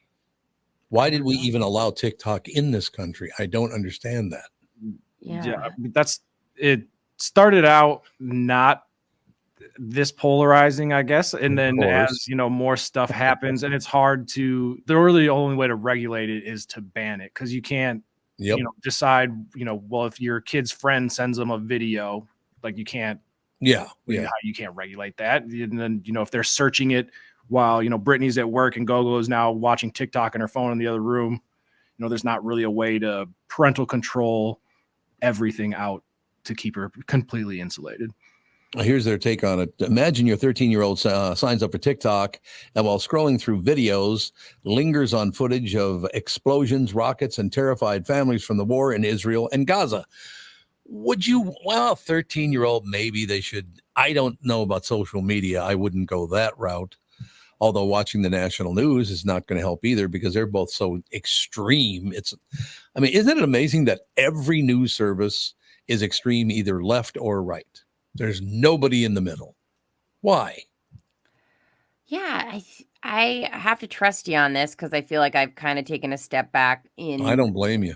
But I think that you've always said like you feel like the news industry is basing it off of what gets more views, and I think that they probably get pushed more in a certain direction. And they see that that works better, so that's pushes viewership, which pushes advertisement, which there you go. They used to always say if it bleeds, it leads. Yeah. Like, that's just the mindset that they have. It is true. It's how they make their money. But everybody, I hope, understands that if you watch the national news, you are not getting the truth. You're not getting anywhere near the truth. It's way far right or way far left. There's nothing in the middle, which is kind of sad, don't you think? Yeah. I don't know. Your child doesn't search or follow any accounts, but just pausing on videos about how the conflict leads the app to start serving it. And see, this is the part of it that drives me nuts. Oh, this kid's watching that kind of video.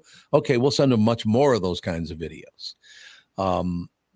That's going to pop up. I'll give you an example of what I'm talking about. Not the war or whatever, but every one of the streaming channels does a thing. Hey, we saw what you've been watching lately. Here are some other shows you might be interested in. So if you could enter your 3 favorite shows that we put up on here, we'll send more content your way that you'll like. Yeah. So I said, why don't we do this just to see what this really means? Yeah. So we put in our 3 favorite shows. It was Reacher, it was Bass Reeves, and I can't remember the third. It doesn't matter. No worries. The stuff they sent me made no sense whatsoever. Half of it. Now I put up, those are dramas. I put up all 3. No, there was one comedy and 2 dramas that we put up there. All they sent me, about half of it were children's shows. Why would you send someone to watch Bass Reeves children's shows? So the way the algorithm works is they don't necessarily, the content has to do with each other. It would be like, hey, a lot of people who have watched Reacher have also watched this.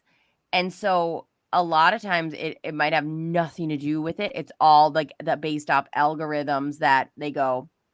It could be maybe lots of parents watch Reacher and then their kids watch these kids shows. So it's like, it's another version of AI not really working at its best. No, this is a bad idea because it doesn't work. Yeah.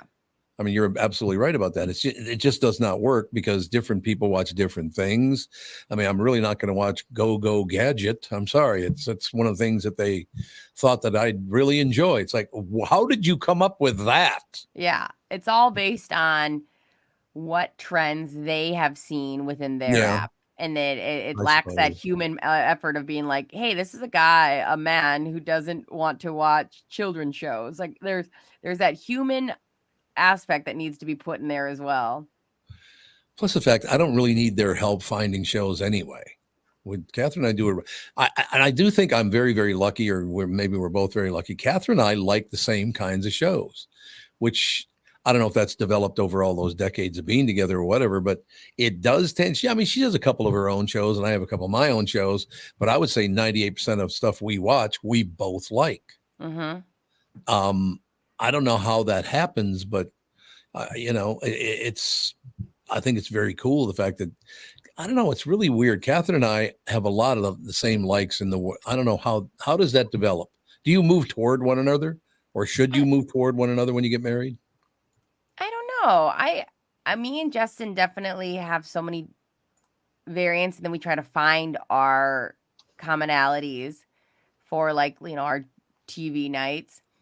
But I don't know what's more successful, if you have two people that agree to move in towards each other, or they say opposites attract. I've never seen it in my lifetime ever. So I guess I have to agree that, yeah, Tom, I think your way of being in a relationship has proven successful. So I think we should follow that. Well, it's interesting because the one thing Catherine and I do have in common is we both have an edge to us. And that, I mean, it was very obvious to both of us. Both of us do have an edge. And I think without even knowing it, we respect that about one another. So maybe that is part of it. I don't know. It's one of the things that attracted me to Catherine in the first place. I'd make some statement. She'd go, hey, why don't you blow it out your ass? I love that. She wouldn't go, oh, well, let's try to please you, Tom. She's not like that at all. And I suppose that's how I grew up. So that's why I like it. But, that's what's happened to a handful of automated accounts or bots the Wall Street Journal created to understand what TikTok shows young users about the conflict in Israel with the Hamas and the Jews and all the rest of it. Those bots registered as 13-year-old users browse TikTok's For You feed. So TikTok's For You would be what you're supposed to like. Is that what that is? Yeah, it's your algorithm, your feed. Yeah. Okay, so you all three go on TikTok. Mm-hmm. Yeah. Well, I mean, Instagram has one. I'm sure Facebook probably has some version of the For You page. Yeah, they all. Yeah. Twitter now does as well. See, I don't go on social media at all for that very reason. There's nothing on there for me. I mean, is there one thing you'd recommend? If I went on social media, what should I go on? I don't think it really matters which one you go on. It's just how you use it. If you use it as a tool to, gather, bits and pieces of information or kind of keep your pulse on what is trending and what people are talking about, it's helpful. But if you go in there and you take it as this is real life and you get lost in the rabbit hole, then you're going to have problems. Yeah, I could see that to be true. I mean, I literally, when I got off was I think it's now 13 years ago. I've been on 13 years. There was basically just Facebook and Twitter. There might have been other things, but the two big ones at the time were Facebook and Twitter. And the reason I got away from it is I got so sick of everybody's a tough guy. I got really tired of that. You would go on Facebook and Twitter and be, oh, is that what you think? You're lucky I'm not over there. I was like, really?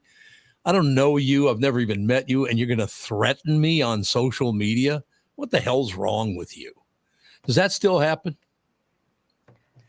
I think, yeah. I mean, obviously, I think that human nature is still going to be human nature. And I think people are, for some reason, feel a little safer doing it on a computer than they would doing it in person. But yeah, sure. I mean, I think it reflects a lot of real life interactions. And then at the same time, I think it's in some platforms, it's gotten a little better. In some platforms, it seems to lean a little worse. Oh, okay.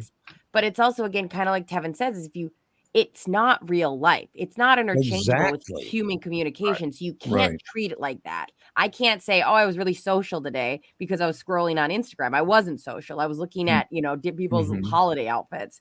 So it's like, I still treat human interactions as its own thing. And I still want to go hang out with people and call people and talk to people. So, and now Facebook, I know Facebook does it.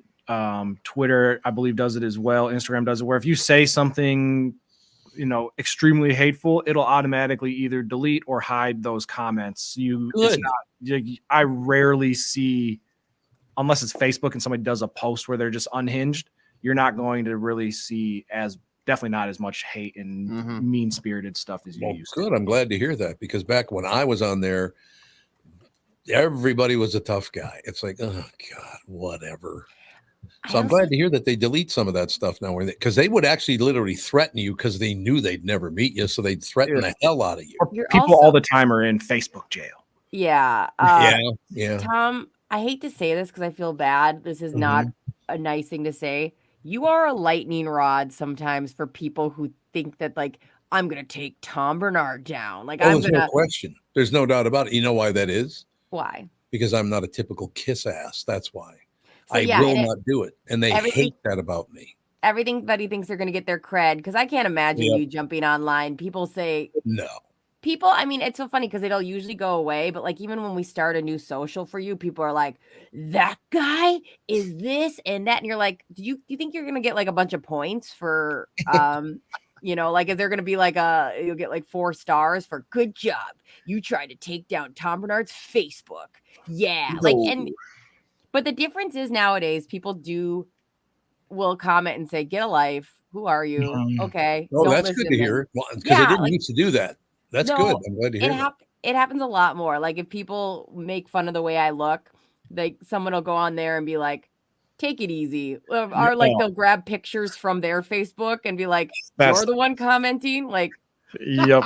There was my favorite is because now on Instagram you can do where ESPN will post and they'll partner with women's basketball, their women's basketball page to try and help create more awareness, and you'll get guys in the comments will be like, "You're posting about women's basketball. Nobody cares." And then everybody will comment on their nobody cares comment with, "You obviously care enough to take time out of your day to post a negative comment. Like, go home. Like, you can go just look let at something a 28-second basketball clip of Caitlin Clark hitting 3 3-pointers in a row ruin your day. Also, there's not a limited amount of internet. Like, it's not like, oh, now my content's not going to be there. Like, it's the internet. You can put that up, and then also whatever mascot blooper reel this guy wants to see. Like, it's fine. Well, I'm glad to hear that they are regulating it. And then if you get to be too big an asshole, they kind of delete what you put up. Is that what I'm hearing? And it depends on the social. Like, if you want to see some savage stuff, jump on Reddit. Like, oh my God, I love Reddit so much. I love Reddit for some reason.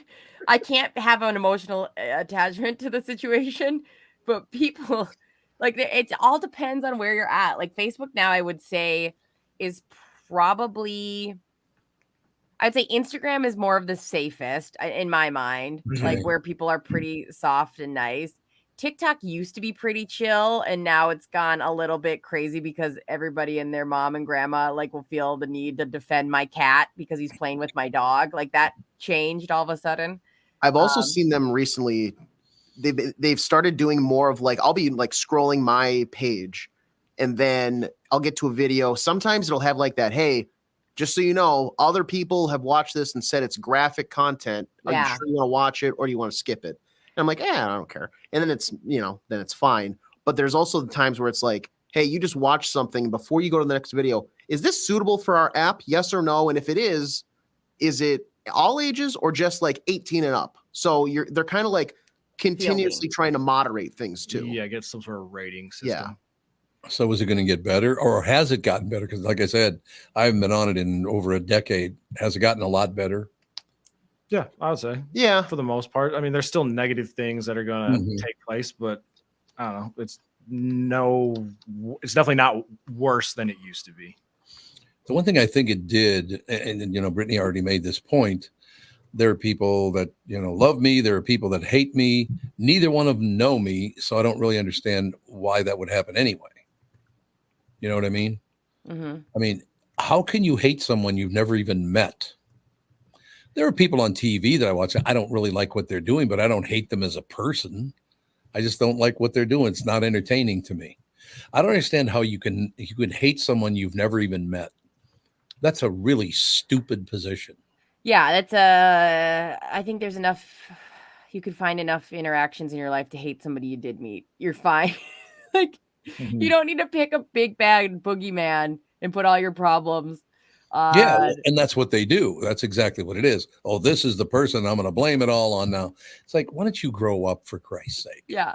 I mean, it's like me being like, Harry Styles has ruined my life. Harry Styles caused the traffic I drive in and the poison in my water. Like, that's weird. You need to find someone who's tangible. Thoughts on him shaving his head? What's that? I want to know Brittany's thoughts on him shaving his head. I think he looks cute. I don't know. I think Harry Styles is just cute. There you go.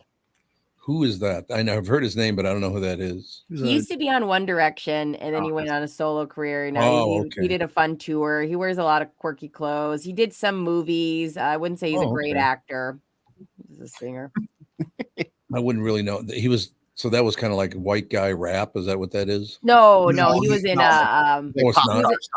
he was in a boy band, and now he's singing. He's British, if that narrows it down. Is it like Justin Timberlake kind of deal? You mean? Sure, yeah. Kind of like that. Okay. Well, yeah, it's like Backstreet Boys. Yeah, less Backstreet Boys, sexual, yeah. I would say, but. Oh, okay. Yeah, I don't know. Like I said, I've never understood why I would. Here's my point, I guess, exactly. Yeah. I really cannot tell you one person. There are people I don't like, but I can't tell you one person I absolutely hate, because it would be a complete waste of my energy and my time. I don't even know you. Why would I get so emotional as to start hating you? Yeah. I wouldn't waste my time on getting to hate somebody. Why would you do that? It makes no sense to me. Me either. Yeah. I mean, seriously, why would you waste your time? Just stay out of their life. Don't go near them. You and I don't get along. It's not great, but I'm not going to hate anybody. It takes way too much emotion and way too much energy to hate somebody. Right. Yeah. Yep. And So honestly, calm down if they're as bad, I always kind of live by this. Like, if they're as bad as I believe they are, they will deal with their own karma, because you can only deal with that for so long till you will destroy yourself. So, like, let them take care of themselves. I don't need to be involved. Can I watch from the sidelines a little bit? Okay. But I also can't put a lot of time and energy into thinking about them, and they will take care of themselves. If they're as evil as I believe they are, they always, like, karma will go ahead and be the bounty hunter and track them down. Well, the one problem you have in that area is cash. It's money. People who despise one another will work together if there's money in it for them. Yeah. Money drives everything now. And that's one of the reasons we're talking a little bit about what you watch, what you do. Do you have a faith in this person, that person, whatever? Everything changes when money comes along, and everything now is based on money. Everything. But don't you think, Tom, if you kind of take a step back and you go, if they are praising the almighty dollar and that is their main motivation, then, like, they're doomed anyways. Like, they're doomed to be miserable in their own way, because they're going to constantly have ebb and flow. No matter how much money they have, it's never going to be enough, and they're going to create their own negative karma, because it's just life's not going to work out for you if that is your main motivation. I get it. Have enough money to be comfortable makes a huge difference in being uncomfortable. No, you're right. You're absolutely right. If you earn it. But there is kind of a point of no return of, like, okay, you're good now. You can't be happier if you're a billionaire or 10 billionaire. You know what I mean? Like, there is a point where you go, there has to be other things in your life. Like, if that is your main motivation, I feel bad for you. I have pity for you. Your life sucks. Well, best example of that is Bill Gates. Yeah. Nobody can be around that man. He's been married, what, one or two times, a couple of times? Or was it only once? But the man has no friends. He has no, I believe his wife left him. He's one of the most miserable people on earth, but he's very, very wealthy. And that's all he cares about. Yeah. Is the fact that he's very wealthy. And it wasn't even his idea that he used to make all that money. That's the really amazing thing. And he knows that. Like, he definitely knows that. Yes. Yeah, and that's why he tries to compensate in other ways. Like, people know when they're frauds. People know when they're fakes. People know when that's not their idea. And it's funny, because the reason I want to have stability and a decent paycheck is so I can have fun times with my family and see my friends and not worry about things like that. There's not a goal to have more money. There's goals to have more family and more friends. And so it's like, it takes care of itself. Karma is a bitch, and she has your number. Karma's a she now. Is that right? You're claiming karma as a she? Men can be bitches. She has your number is what you said. This version is, yeah. Okay. Women are better at tracking things down. I'll say that. The number one thing when I do speeches and people ask me about money, I always say, I don't care about money. And I sincerely do not care about money. And maybe it's because I've always been able to make money that I just don't give a shit about it at all. There are people that money, it's the only thing that matters because they think it somehow makes them better or more powerful or something. I like to go out and piss money away like there's no tomorrow. That's what I like. And there was a time in your life where money had to be the main motivation because you didn't have enough. And we've all been there. Like there is a spot of like money has to be the main motivation because you're terrified to pay rent, to get food, to make sure But once you hit that point, chill out. Like once you've hit a point where you know that you can get your mortgage, where you know, like then quit being an asshole. I like quit being an asshole. Because I'm looking out the door and you got Gelfand and Andy out there coming in. So you want to talk a couple of assholes. Yeah, Double asshole. You know what I'm saying. This is what I would say. Jesus. What? Jeez. What did Brittany do? The double assholes.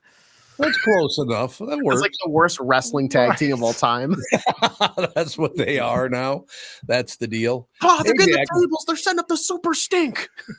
I can finally say goodbye to you because I just looked at the clock and said we got a little longer. So I can say, hey, have a great day because we got to go to break, right? Yes, and I will talk to you all in the morning. All right, sounds good, man. We'll be right back in a couple minutes. This is the Tom Barnard Show. Listen live at tombernardshow.com or on the Tom Barnard Show app. You know the song Kokomo? It's supposed to be off the Florida Keys, right? Hate to break your Beach Boys bubble, but that's a fictitious place they made up for the song. Fortunately for the rest of us, the Florida Keys island chain are as real as the taxes you have to pay in Minnesota if you're a resident. Now that's a reason to move south. In addition to Florida and all of Monroe County being beautiful, the Keys from Key Largo to Key West are even more beautiful. This is Tom Barnard, part-time Florida resident myself. And if you want a second house or a new retirement home or want to become a Floridian, may I suggest you contact Matt Carlson from One Key West Realty. Matt grew up in Litchfield. He's a super real estate agent when it comes to finding your tropical island space in the Keys. He lives there and here, and Matt knows what's best in Key West to buy. For your second home in Florida, Matt teamed up with fellow Minnesotan from Sartell and Alexandria, Kristen Eklund, who's one of the top mortgage brokers in the country from Coast to Coast Mortgage. She'll get you the financing you need to buy a home in Florida or in Minnesota. Matt's part of the Lake Sotheby's International Realty Group here in Minnesota, and Kristen, his mortgage colleague, lives and works in the Keys, so they both know the Florida Keys' new and existing homes for sale and are Minnesotan through and through. Contact them by heading to onekeywest.com. That's onekeywest.com. Tom here, and I want to discuss a partnership that has been wonderful in my life. Zero Res Carpet Care, very good friends of mine. Nothing is better to someone with a family than having a completely clean home. Your carpet is the biggest filter in your house. If you want to talk about pet dander or foot traffic, dirt from the outside, they all eventually reside in your carpet. So, Zero Res Carpet Care. Listen, around the holidays, you need to contact ZeroResMinnesota.com or call 952-ZEROREZ. That's 952-ZERO-RES. They clean your home with their electrolyzed pH elevated water that doesn't use chemicals or soaps that smell like a janitor's closet like other cleaning services. How about a Tom Barnard deal? Well, here it is. Get 3 rooms, zero resified, starting at $129, and don't forget your air ducts. Mention me, and they'll discount your air vents by $75 too. This is for the entire month, so call them right now, 952-0-RES, backward or forwarded, spells the same, or book online, ZeroResMinnesota.com. If it's available, ask for them to come to your place in the Tom Barnard named service truck. What an honor that was, by the way. Just mention me by name and get the special deal to get your home clean and your heart happy. Zero Res Carpet. When you need someone to listen, a lawyer you know and trust, with respect that you deserve. Hi, I'm Mike Bryant. Over the years at holiday time, Bradshaw & Bryant has been able to help thousands of Minnesotans arrive home safely from the bars. This year, there's still lots of things that we can do to ensure that you stay safe on the roads, like slowing down, giving yourself enough time that you're not in a rush, no texting and driving, hands-free phone calls, and of course, no drinking and driving. Please be safe so that you get home to your loved ones. I'm Mike Bryant from Bradshaw & Bryant. This year, my biggest wish is that we all remain happy, healthy, and even a little more kind to one another. A lawyer who will fight with confidence and pride, working harder, going farther, with Mike Bryant on your side, seeking justice for the injured. Bradshaw & Bryant. Before you head back to one of the big box stores for your hunting and shooting needs this season, do yourself a favor and visit My Choice, K&L Surplus and Ammo in Lino Lakes. Not only does K&L have one of the widest selections of firearms and ammo in the Twin Cities, they also do business the right way. They want to make sure that you have the right firearm and the right ammo for your needs. Jim, the owner, has over 25 years of experience in the business, and will help you find what you need at a fair price. Speaking of prices, a lot of stores are using inflation and supply shortages as an excuse to raise prices on ammunition. Not K&L. Jim's doing everything to hold the line on pricing so you can spend more time on the range. Find out for yourself why K&L Surplus and Ammo has been the choice of gun owners for over 25 years. Go in and chat with Jim in person at the store on Lake Drive in Lino Lakes or online at klgunstore.com. We are back, ladies and gentlemen. Boy, I've been scrolling through about 5 different publications, and I will tell you this, that we're about right now 24 hours away from the real beginning of Christmas, because it's always the Friday before Christmas where it all starts, whether it's on a Friday, Saturday, Sunday, Monday, Tuesday, Wednesday, Thursday, doesn't matter. It's that Friday before Christmas. There's nothing in the news this morning, and I mean nothing. Good. Yeah, that's good news in itself. You think it's just there are not positives, there's not negatives, there's just a bunch of bullshit. Seriously, everybody is already on Christmas pause as far as publications and television news and all that stuff is concerned, don't you think? Yeah, I threw some stuff in the Tom's news stories this morning. And there's one that was kind of funny that it was not an easy task to find stories today. No, there's just nothing. Okay, what you threw in there, woman pretended to be Waffle House employee and stole for hours. Goodwill vase sold for over $100,000, or grandma charges for Christmas dinner. Which one was the compelling story there? I forgot. I thought it was kind of funny that the grandma was charging for Christmas dinner. Like there was something she sends us a bill out to each one of, and it varies for a while it varied by both sex and age. Yeah. Has she been doing this for a while? I think this is her second year, and she bumped up prices this year, and inflation. Inflation. And overall, I mean, especially on food nowadays. So if I'm going to my grandmother's house for Christmas dinner, why would I? If I have to pay, why would I go? Yeah, it sounds like a great way to alienate your family. Well, I mean, it's like I get it. If I'm grandma and every year, she spent, let's say, a couple $100 on feeding everybody and people just show up with nothing. Like I get that kind of concept. Or you hear about it at weddings where if you RSVP yes, and now they paid for a meal and you don't show up, and people will send them a bill like, hey, here's what you owe us for that. But yeah. Okay. Well, first of all, this is grandma. How old is grandma? Like 35 for Christ? I know, she looks fine as hell. She's in her early 60s. Is she really? She's cute. Doesn't look that old. Well, maybe she does. Maybe. Yeah, women just look a lot younger than they used to, don't you think? Yeah. They did this thing, Tom, I think you'd appreciate. They took like somebody who looked super old and they gave them an updated hairstyle and outfit, and that changed everything. The hairstyle changes everything. Yeah, the grandma hair really does age you. Yes. Yeah, that blue hair. The blue hair will do it. I think that's been out of style for a while now. But women in their, say, 70s and 80s are pretty much out of style. That is What's true. the exchange rate right now between pounds and dollars? Does anybody know? I don't know, but I did look up the 15 pounds is $20. So it's a little about $1.50. A pound is about $1.27.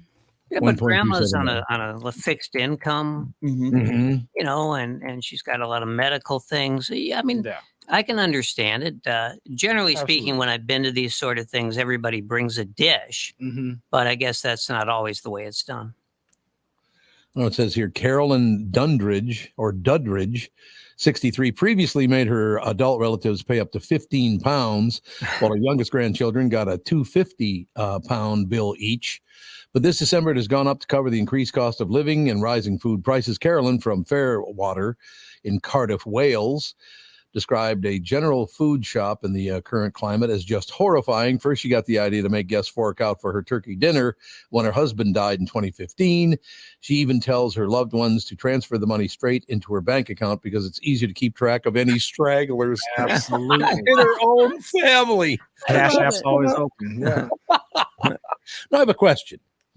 So Grandpa died. Honey, why don't we take over and invite Grandma to our house? Yeah. Right? Why wouldn't they just go to your house? Have grandma come to your house. She doesn't have to do a damn thing. I don't know. I mean, I feel like in today's world, a lot of times back in the day, it was easier to buy a house that was a little bit bigger for less money. So maybe the rest of the doesn't have enough space, and it's easier, location wise, if it's a central location. But yeah, definitely. If grandma asked me for some money, grandma. Yeah, I'll give you more than right to help pay for the offset your costs. Plus, for how much I eat at grandma's house, $20 is a steal. Oh yeah. Well, there you go. This is brought up in the middle of this story, so it's apparently a reference to another story, but this is a real story in the BBC, or on the BBC, I should say. How will Santa find me if I'm homeless? My God. What the hell kind of article is that? Oh no, it's an 8-year-old kid asking. Yeah. Oh God, that's terrible. Oh, I don't like this conversation. See what I'm saying, though? Why would they put that right in the middle of the grandma deal? That's sad enough. Now you got to make it horribly sad. Well, it's the most communicable time of the year, so we're used to certain negative aspects, but I see what you're saying. I was at the grocery store, one you go to, Tom, yesterday, and it seemed to me that they had really upped the volume of the Christmas songs. Oh, really? It's like they're kind of blaring them out now. And look, it's better than the like the Muzak, the old Muzak, like they'd have like a violin version of a Beatles song. So Right. I don't really mind the Christmas music, but I would like to be able to tune it out at certain times. I understand that 100%. I also don't understand. So this kid that wrote this was 8 years old. I read it for a little bit, and once I read an 18-year-old kid home, I was like, I got out of there. 18. No, 8. I'm sorry, 8-year-old Marcel. 8-year-old Marcel. Aren't you old enough at 8 to know there is no Santa anyway? Thomas. I'm just asking a question just in case. You mean just in case? Well, one thing we know, there's no Santa for this guy. For me. I'm sorry, but by the time I was about 8, 9 years old, I'm going like, yeah. Okay. That's about when I stopped believing, I think. Yeah. It's just 8 years old. It's pretty late to be thinking, oh, well, how's Santa going to find me? Well, Santa's a lot smarter than you, kid. That's how he's going to find you. Don't worry about a thing. Right? Right. Stolen Christmas light leaves village heartbroken. See, I love these Christmas stories. You read all these positive Christmas stories. Then it's the 8-year-old who's homeless. Then it's somebody stole all the Christmas lights from the entire town square. I mean, why do people have to act like that at Christmas time? Explain that, or any holiday for that matter. It sounds like a real double-decker sauerkraut and artichoke sandwich with arsenic sauce. Ooh, I love that song. With arsenic sauce. Is that Thurl? What was his name? Thurl Ravenscroft. Thurl Ravenscroft. That was him. You're a mean one, Mr. Grinch. I love that when he sings that song. So, yes. Okay, let me put it this way for the 8-year-old. Santa will find you. Don't worry about it. Everything will be fine. You're not putting enough faith in Santa. Just shut up, believe in Santa, and you'll be fine. Right? Stop bringing us down. Yeah, kids, you stop dragging us down just because you're not getting anything for Christmas. Oh, wait a minute. I shouldn't have told you that part. What? Hey, let me just tell you something. We were beyond dirt poor when I was a kid. We were so deeply in debt after my old man went to the nut house and my mother's would diner waitress making $1.50 an hour. We always got Christmas presents. My mother busted her ass to make sure, saved all year to make sure we got Christmas presents. So maybe, kid, at 8 years old, maybe you should blame it on your parents because they've done a horrible job. What? Right? Why are you tripling Mom just needs to down? work a little harder. That's all. I'm just saying, if the kid's got bad parents, that's his problem, you know. I cannot with you today. Empathy, it's a wonderful thing, isn't it? Empathy's a wonderful thing. No, look, our family has done a ton in the past to make sure the kids got Christmas. There's no question. Catherine's very, very good about that kind of stuff. So I can joke around about it because we actually have delivered and helped people. So if you haven't delivered and helped people, shut the hell up. That's all I'm saying. I know. I totally know you're joking. I absolutely know you're joking. You don't. Because if that kid rolled into your studio today, you would be You'd have that wallet out so freaking quick, we'd get like a I know. rash from just whipping it out. No, That is oh, true. it's a British person. Yes. God, what Go are you back giving me to your dollars for? island. I'm British. I need Exactly. pounds. No, I agree with all four of you. Or just reading a story like that makes you sadder than hell, because there should be no homeless 8-year-olds in America. Why is there an 8-year-old homeless person, even one of them in America? There Explain that. are a lot of homeless kids in this country. I mean, probably Why? all over the world, obviously all over the world. Yeah, all over the world. But why in America? Still the richest country in the world. I mean, some of the smaller ones are richer, but I mean, in Saudi Arabia. if we're talking about like literal homelessness, like, living in a Yeah. tent and stuff like that, it's, Right. a lot of it is like the parents making very bad decisions. Exactly. Or, sometimes war is involved, of course, that sort of thing. Yep. Or like, extreme tragedy. There's nothing you can do about it. You can't make it illegal to, not have a house. That is so, but the rates are so sky high now. There are people everywhere. Well, I went for a walk this morning. There was a guy sleeping right in the middle of the sidewalk, and he was totally covered with blankets, so you couldn't see him at all. But he was right in the middle of the sidewalk, sleeping. And I thought, why are you doing that? There are he's a places. drug addict. Well, he probably is a drug addict. That's exactly right. And there's mental illness, and there's addiction, and there are a lot of causes, but it's I don't think there are many cities in which this isn't a pretty big problem. Yeah. Well, No, like, you're right. okay, so some guy, he's a heroin addict. He doesn't want to live in a shelter because they'll make him stop taking heroin. Yeah. How do you solve that problem? Well, and the shelters are kind of there's really no, most of them have a no vacancy sign these days. That is very, very true. But is it only going to get worse as the population gets bigger and bigger and bigger? No, until we solve the underlying problem. Yeah, it's going to get worse. Yeah, I mean, and you look at there. People don't realize, most of us don't. I don't even realize it, and I hear them talking about it. The extent to which there are all these people who are just shuffled back and forth. It could be a homeless shelter. Mm-hmm. It could be a rehab place. It could be a group home. And there are all these places where people just go from one to another to another. And, we don't, we will walk past some sort of a group home, if we're outside at all the time, and we won't even know it's there. Yeah, that's true. That's very, very true. I just, the whole thing just makes me really sad because, and I'm not trying to start any border battle here. That's not what I'm saying. But it certainly doesn't help that all of those drugs are coming across our border now because it's wide open. Yep. And they end up in every major city in America. Why we're allowing that, I will never understand. Why are we allowing, just because the people coming across might vote for you? Really? So people have to die so you get more votes? Really? That's how you think, huh? Well, another thing about, that, if you're the mayor of a big city, the more destitute your population is, the better, because then you can promise hope and change. Yep. And even though you never deliver it, they're not going to remember. No, it's been a problem for many, many years, and it's getting worse. Do you think the homeless problem is just going to continue to get worse and worse and worse as more people are born every day? And is it going to get much? I never, ever thought I'd see the day where there'd be tent homes in every major city in America. I never thought I'd see that. But it's everywhere now, right? Too many problems that the average person is not ready to accept. I guess. Makes me sad, though. Particularly at Christmas, it makes me sad.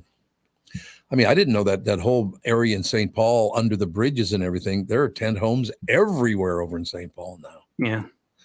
Which, there are so many causes, so many different causes of homelessness.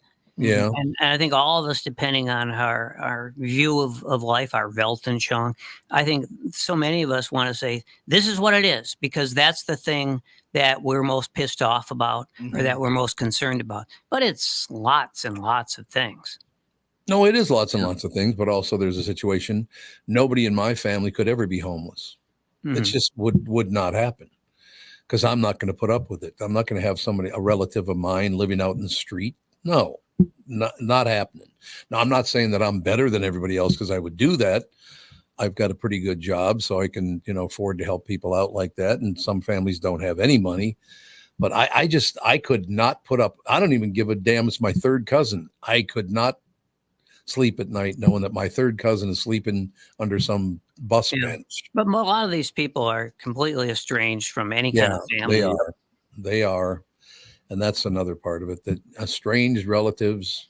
Yeah, what are you going to do? Well, I haven't seen one of my brothers or one of my sisters in about 20 years, but they're not homeless. Don't get me wrong. But yeah, I mean, that turmoil breaks families apart. There's no question about that. Oh, The sad thing about it is some of it's political, and that's why I hate politics so much. Well, that is one aspect for sure. You know, It is. Yeah, it absolutely is. But I just really wish it wouldn't be like that. You know what I mean? Yeah.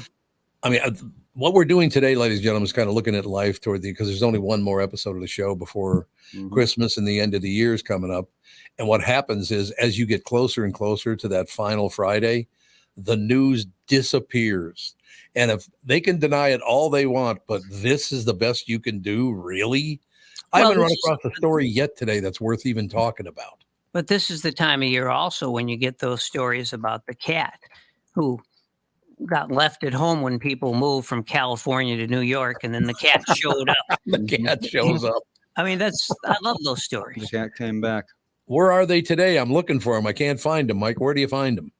I think you just have to Google cat disappeared, came back home, or something like that. That's the deal. They're out there, but Just go to AOL keyword cat.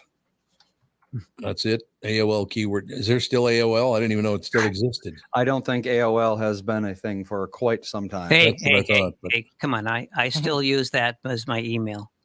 You still got your old. Actually, you may not know it, but AOL email is still very popular. Yeah. It's not like dominant, obviously. Do you pay for it? Very popular. Do you pay for it then? No. I would hope not. I'd hope not too. Wasn't AOL the first? My mom used the prodigy.net email address for ages and ages.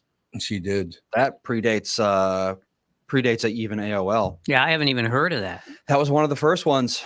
jrdogs@prodigy.net. Oh, that's right. I remember that. JR Dogs at Prodigy. That was it. You're right. Still remember because it was our first ever email address. I hope she got rid of it because people are going to be going to it right now. She hasn't had access to it in 10 million years. Well, one thing I like about AOL is that it's, of course, this would be true of any other one, but the other day, a friend of mine, a guy by the name of Will Shapira, who was he'd been my friend for many years. Will was an old guy who basically Steve Cannon bequeathed him to me. Oh, okay. Because the guy didn't have many friends, and so Will, going into his mid-70s, started to slow down. We'd play tennis together, and then we'd hit the ball together. But he couldn't really move much, and then he had a balance problem. And one day, I went to meet him at the tennis court, and he was wearing knee pads and a helmet, and. And people like at the adjoining courts were smiling at me, giving me that, very, sweet smile. Like, isn't it great that this little guy there is, he's willing to pretend to play tennis with this guy who's obviously mentally disturbed. And but Will, I hadn't talked to Will probably in 10 years before he died because he had the pariah complex and he needed to basically offend and eventually detach from all of his friends. So, I like being able to go back into the bowels of the AOL community and just look at emails. Like I wanted to see the last email. So that he exchanged with me. So, I go back 10 years. In 30 seconds. Now, obviously, you can do that with other sites, but you kind of get comfortable with one site. Yeah, there's one Google Groups. It's got all the old Usenet stuff on there from like the early 90s. And it's interesting to see some of the conversations people were having on the internet in 1992.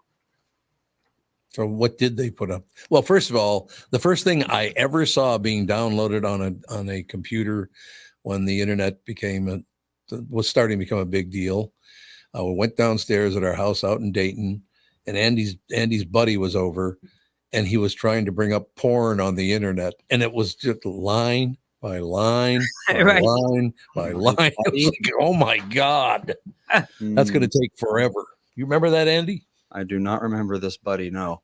Oh God, he had blonde hair. I don't remember his name, but he had blonde hair, and he was trying to bring up porn on your computer. Oh, we did have dial-up. We had dial-up. That's exactly right. What I'd like everybody to do on the show. Now, Mike, you're not going to be in tomorrow. But, look at AJ. What'd you do? Quit your other job? I don't know what he's still doing. He's doing some work. Something making over there. Some He was stuff gets helping me taken out. care of, yeah. Helping you out Mhm. with mental illness? Just with some financial stuff. Not that he was loaning me money, but I just had to I had to sign a few documents so they could be sent to the mothership. The university. mothership. Okay, well, I'm glad to hear that the mothership will get you all your information. That'll be great. For tomorrow, I'm gonna literally tonight look for some interesting, maybe heartwarming stories to read tomorrow, because literally there's nothing to talk about on the people have literally locked down on the, hey, I'm leaving in 24 hours for the entire next 10, 11 days. And boy, you can tell it by the stories they posted. It's like there's nothing to read. It's kind of weird, don't you think? Maybe this is the time of year when we could encourage people to read these things that we call books. The books are good. Other than the news. They'd be a good start. One thing you can read, I think, which will give you a lot of inspiration, are the most recent Anthony Edwards Instagram conversations. And who's that now? Anthony Edwards? I don't even know who that is. He's the Star for the Timberwolves. The star, one of the stars. Oh, that's right. He's the guy who gets all the attention. He's not the best player on the team, but he gets all the attention. What? Carl Anthony Towns, man. He's good. He's definitely good. You don't think Ant is better though?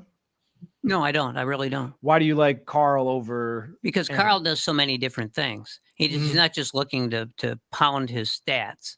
Yeah. He doesn't need to take 25 shots a game, but he's the most efficient scorer. He plays good defense. He hits the boards. He's an all-around player, and he doesn't complain anymore like he used to after every call and non-call, which Anthony Edwards does. But anyway, Anthony Edwards, he's just the latest athlete to have impregnated two women basically almost simultaneously. Mm-hmm. That shows responsibility right there, doesn't it? Yeah.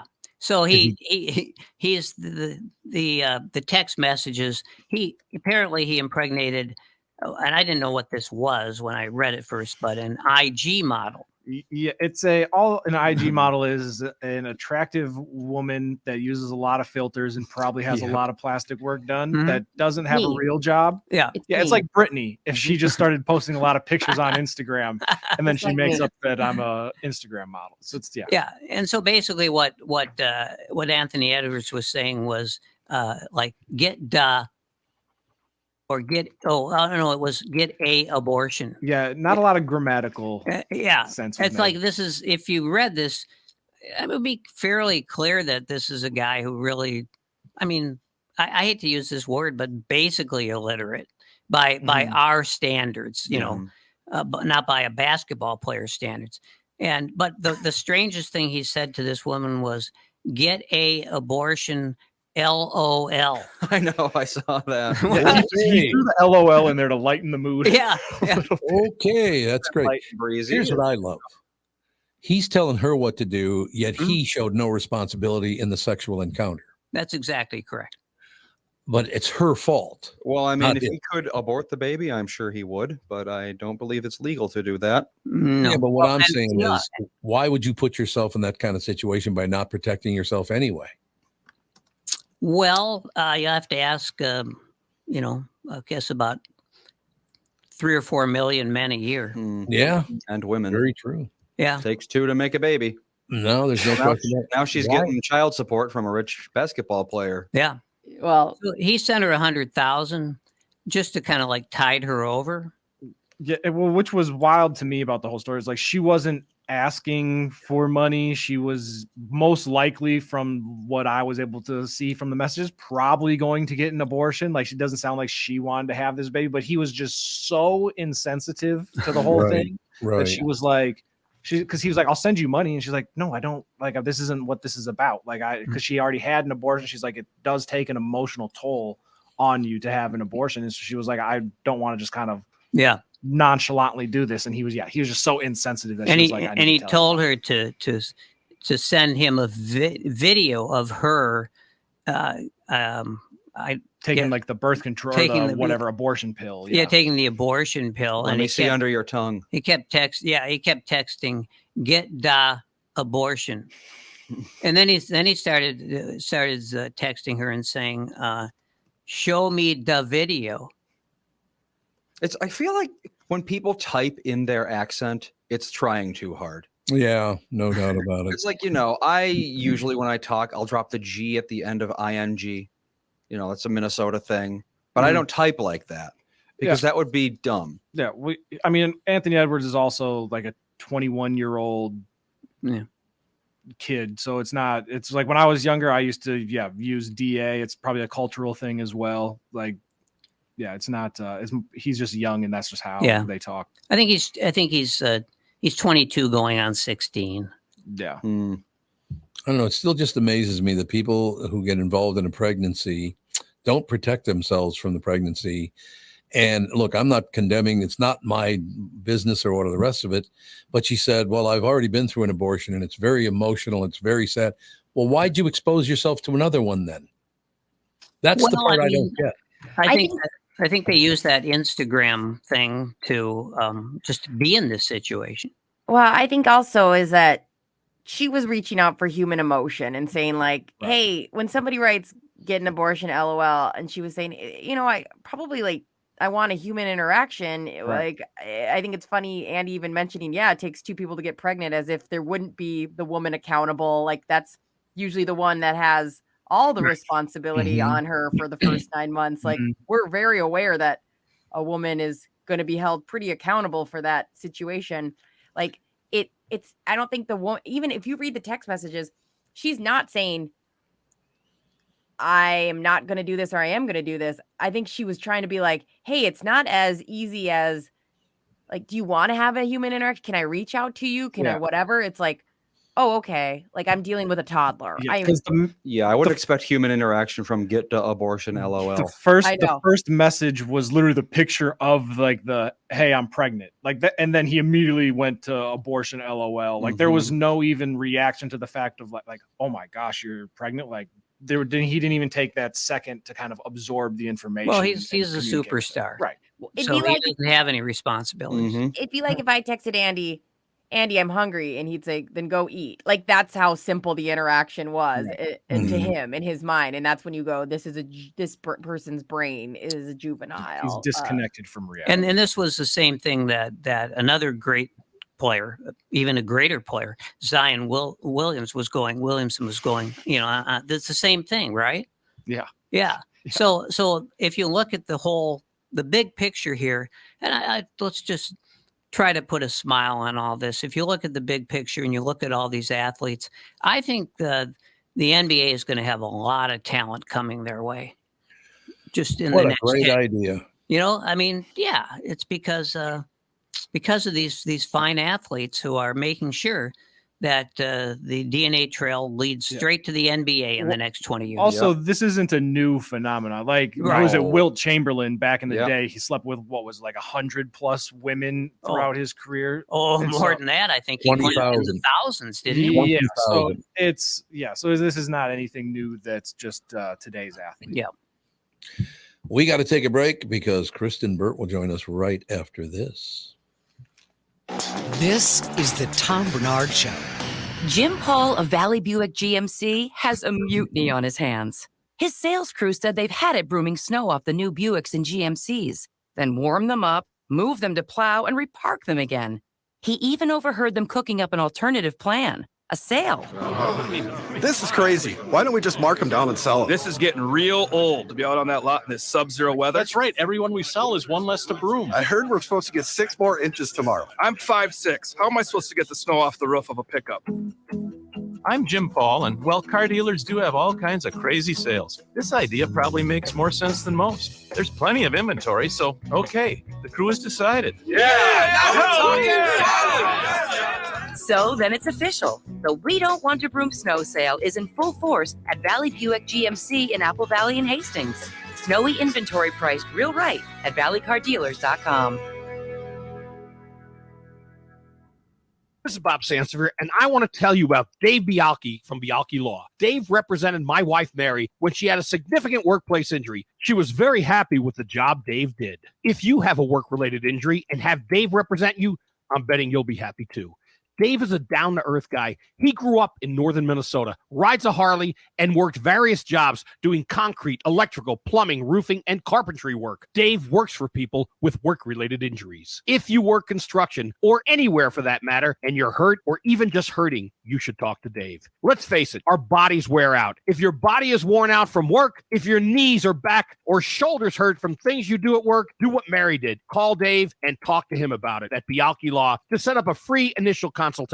The number to call is 763-571-2410. That's 763-571-2410. Or visit bialkelaw.com. That's BIALKE law.com. You know the song Kokomo? It's supposed to be off the Florida Keys, right? Hate to break your Beach Boys bubble, but that's a fictitious place they made up for the song. Fortunately for the rest of us, the Florida Keys island chain are as real as the taxes you have to pay in Minnesota if you're a resident. Now that's a reason to move south. In addition to Florida and all of Monroe County being beautiful, the Keys from Key Largo to Key West are even more beautiful. This is Tom Barnard, part-time Florida resident myself. And if you want a second house or a new retirement home or want to become a Floridian, may I suggest you contact Matt Carlson from One Key West Realty. Matt grew up in Litchfield. He's a super real estate agent when it comes to finding your tropical island space in the Keys. He lives there and here, and Matt knows what's best in Key West to buy. For your second home in Florida, Matt teamed up with fellow Minnesotan from Sartell and Alexandria, Kristen Eklund, who's one of the top mortgage brokers in the country from Coast to Coast Mortgage. She'll get you the financing you need to buy a home in Florida or in Minnesota. Matt's part of the Lake Sotheby's International Realty Group here in Minnesota, and Kristen, his mortgage colleague, lives and works in the Keys, so they both know the Florida Keys' new and existing homes for sale and are Minnesotan through and through. Contact them by heading to onekeywest.com. That's onekeywest.com. The new Tom Barnard Show is proud to have partners like Bradshaw and Bryant, MyPillow, and North American Banking Company founder, chairman, and president,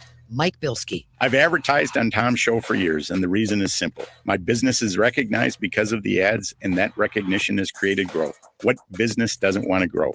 I highly recommend the Tom Barnard Morning Show for your advertising. Grow results for your business by partnering with the Tom Barnard Show. Visit tombarnardshow.com, keyword partner. All right, Kristen, save us because there's nothing in the news. So we've been just basically talking about how horrible human beings are. Well, I'll tell you, another thing that we predicted here is probably going to come true. I feel like we need to start making bets on some of the predictions we make during this entertainment segment. Okay. Because it looks like Warner Brothers, which of course owns HBO and Max, is going to be merging with Paramount. Yep. And we just saw Showtime merge with Paramount Plus. And this would create another big, huge streaming service because everyone is trying to catch up with Netflix. They are indeed. Yeah, it looks like Warner Brothers, of course, owns CNN. So they were talking about this a lot and wondering how that was going to affect them and will things change. What I'd like to see is whoever owns Fox and CNN be made to tell the truth. That'd be great. Is that ever going to happen? Well, understand this. If Warner Brothers and Paramount also merged, you have them owning CBS News and CNN. Yep. So you've got to sit there and realize how things are going to play out. Less choices for people. And again, the bubble has burst on the peak TV period. It's so weird how it all just sort of like shifted. By the time we hit the end of this year, the bubble has officially burst. Meaning what? Well, it's going to be because we're going to have less choices. It means less content. So they're Mhm. going to be looking for quality over quantity, which isn't necessarily a bad thing, but we aren't going to have the choices that we had even just a year ago or 2 years ago. And it's probably a time for everyone to kind of take a look at your subscriptions, see what's working for you and what's not, because everything will be merging, prices will be going up. So if you're locked into something for a year, stay there. Don't cancel. And other Mhm. ones, if you've been thinking like, oh, I've been dying to have Paramount Plus or Max, maybe now's the time to add it before the prices rise again. And I think Kristen, with them kind of merging and going quality over quantity, do you think they'll start doing more of the week by week, we're just releasing, one episode, 2 episodes? Because we're already kind of starting to see that. Will that become more popular? Yeah, it's a great question. We are seeing less of the binge mentality, which Netflix got us very used to, but they're finding that in order to keep people around, especially when it comes to subscriptions, it's better to stretch it out over, say, 10 to 12 weeks, even 8 weeks, instead of people going, well, it's coming on a full weekend and I can just binge watch it and then cancel my subscription after a month. They want to keep your dollars as long as possible. Well, that would make sense, no question. We were talking about this earlier, about an hour and a half ago on the show, something like that.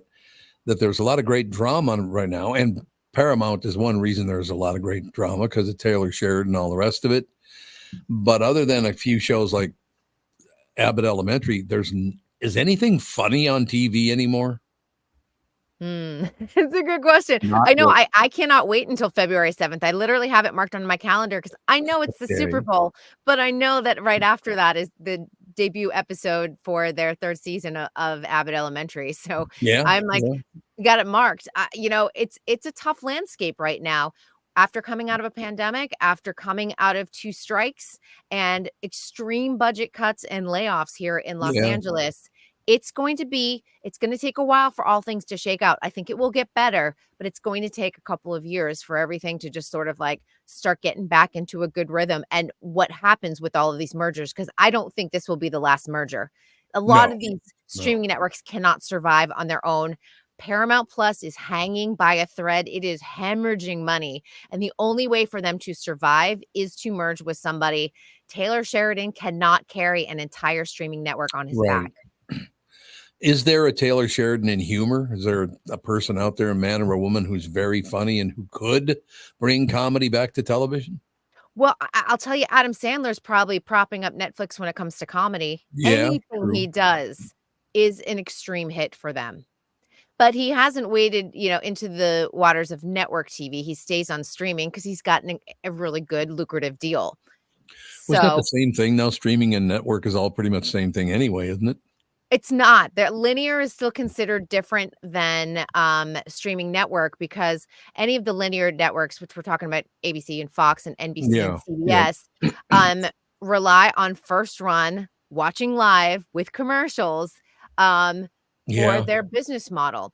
And for just a great example of this too, last year, like Dancing with the Stars had moved to Disney Plus. It moved back to ABC because ABC needed content.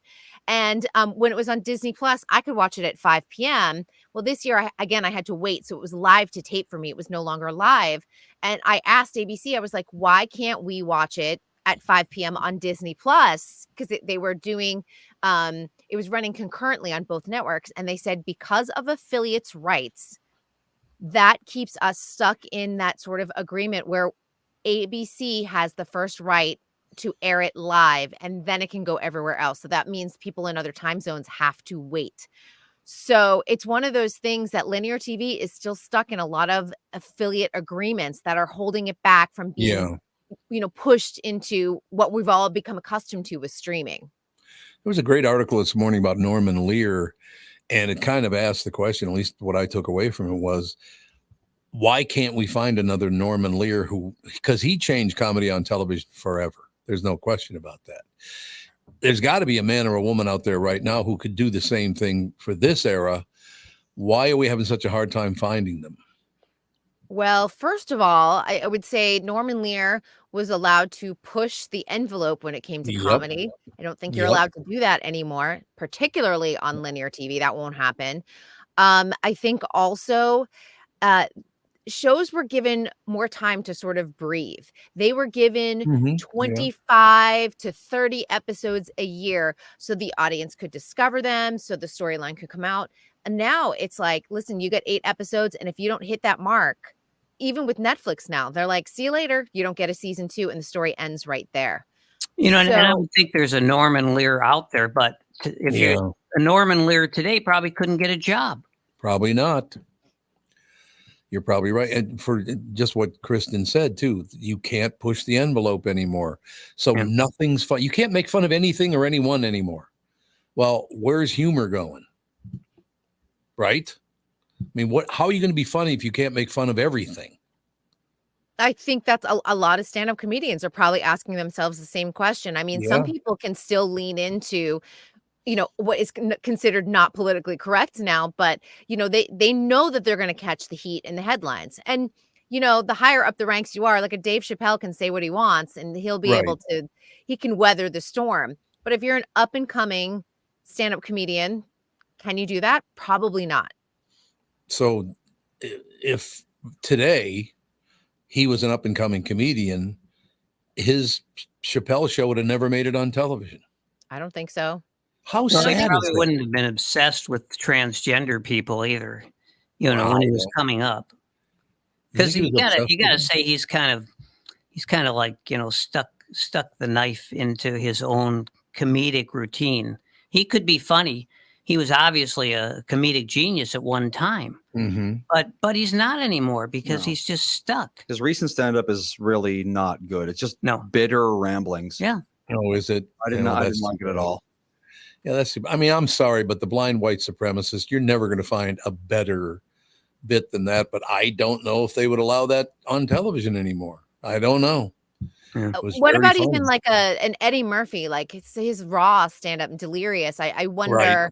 I mean, I watch those nonstop, but I wonder now if like they debuted now, what people would think. Yeah. Yeah, maybe we can't ever be funny again because you're making fun of something or someone, and we just can't have that. I mean, Jesus, we're mature enough to understand that it's not real, that it's humor. It probably says something about the shift in our culture.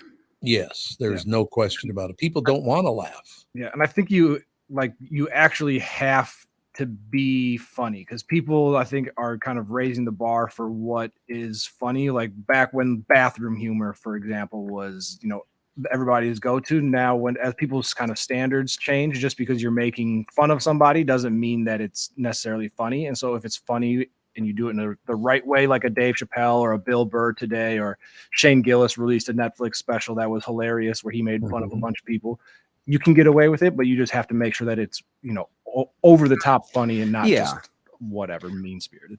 And Tevin, you know, I don't know if anyone saw it, but Saturday Night Live, the last episode of this year, Colin Jost and Michael Shea, every year they do that final episode of the year. They kind of write jokes for each other, and they're completely inappropriate. And it was pretty good stuff. It was good stuff. Yeah. I mean, I was laughing, and it's stuff that obviously it touches upon the race issue because Michael Shea is black, Colin Jost is white. And because they're writing them for each other, they're extremely inappropriate, but it's funny because you are in on the joke. Yeah. And you know it's okay to laugh, even though Colin Jost, who did he have? Mike, who did he have next to him? Colin.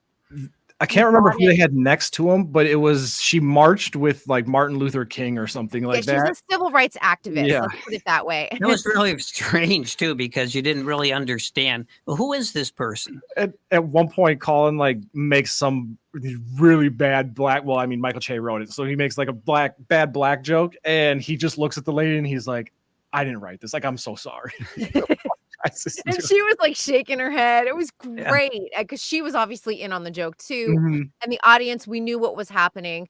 And that's when I find like, okay, we can actually laugh at this and understand like there are times when we can laugh about the difference in races or how inappropriate humor can be, but it can also be funny if done in the right setting and done really well. But don't people understand that anyway? I mean, I go back once again to Richard Pryor, who changed comedy forever. I knew he wasn't talking about me. I was not offended by any of it. Why would you? It was funny. But the 70s, I feel like even if you look at like cinema, you look at comedy, you look at TV, it was so much more edgy than it is now. All in the Yeah, it Family. was. George Carlin, Mhm. as you just mentioned, Richard Pryor. You look at movies and what they represented. They were gritty, and I think that's where we were in the 70s. But in 2023, we're in a much different place. But it's a worse place. It's not funny anymore. Yes. Depends. I mean, like an Abbott Elementary is very funny. It is. It's a good show.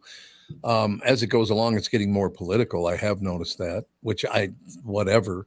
But for the first season, it wasn't political at all, and now it is getting political. Which we'll see where that goes. It might be good. It might be horrible. Who knows? Now It you might got these ruin the two show. studios, and they're worth what, like about $90 billion between them, Right. something like that. And so that once the money completely takes over, Yeah. the comedy's probably going out the door. It's not going to be around. That's exactly what I've been talking about all morning, Mike. I don't think comedy's even going to exist in another 15, 20 years. We're not going to laugh. It's too I offensive. would agree with Too that. offensive.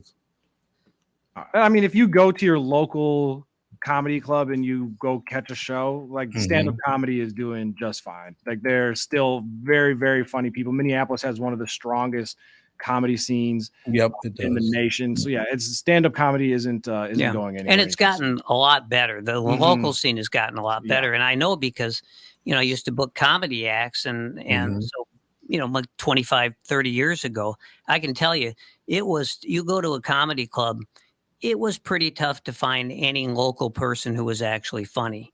And now there's a ton of them. Yeah.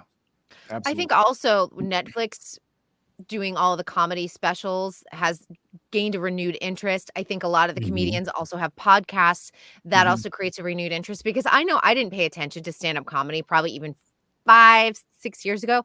And now I pay way more attention. I watch specials, I listen to podcasts, and it's fun to sort of discover new people and follow their career. Are there a couple of good specials out now on Comedy Central or wherever it is? Are there a couple you could recommend? I'm just trying to think what I've watched lately, because I'm like, I always go back to Ali Wong. Ali Wong is like my favorite. Yeah. Fortune Feimster is another one. I like a lot of female comedians. Yep. That's sort of like agree. where I've been gravitating toward. And I just find that like Fortune, I'm like, I will follow her to any project, whether it's a podcast, whether she's on FUBAR with Arnold Schwarzenegger. She's in the Family Switch right now with Netflix. So Netflix is definitely investing in Fortune, which I think is really interesting. She's got, I think, 3 or 4 projects right now airing on Netflix. It's incredible.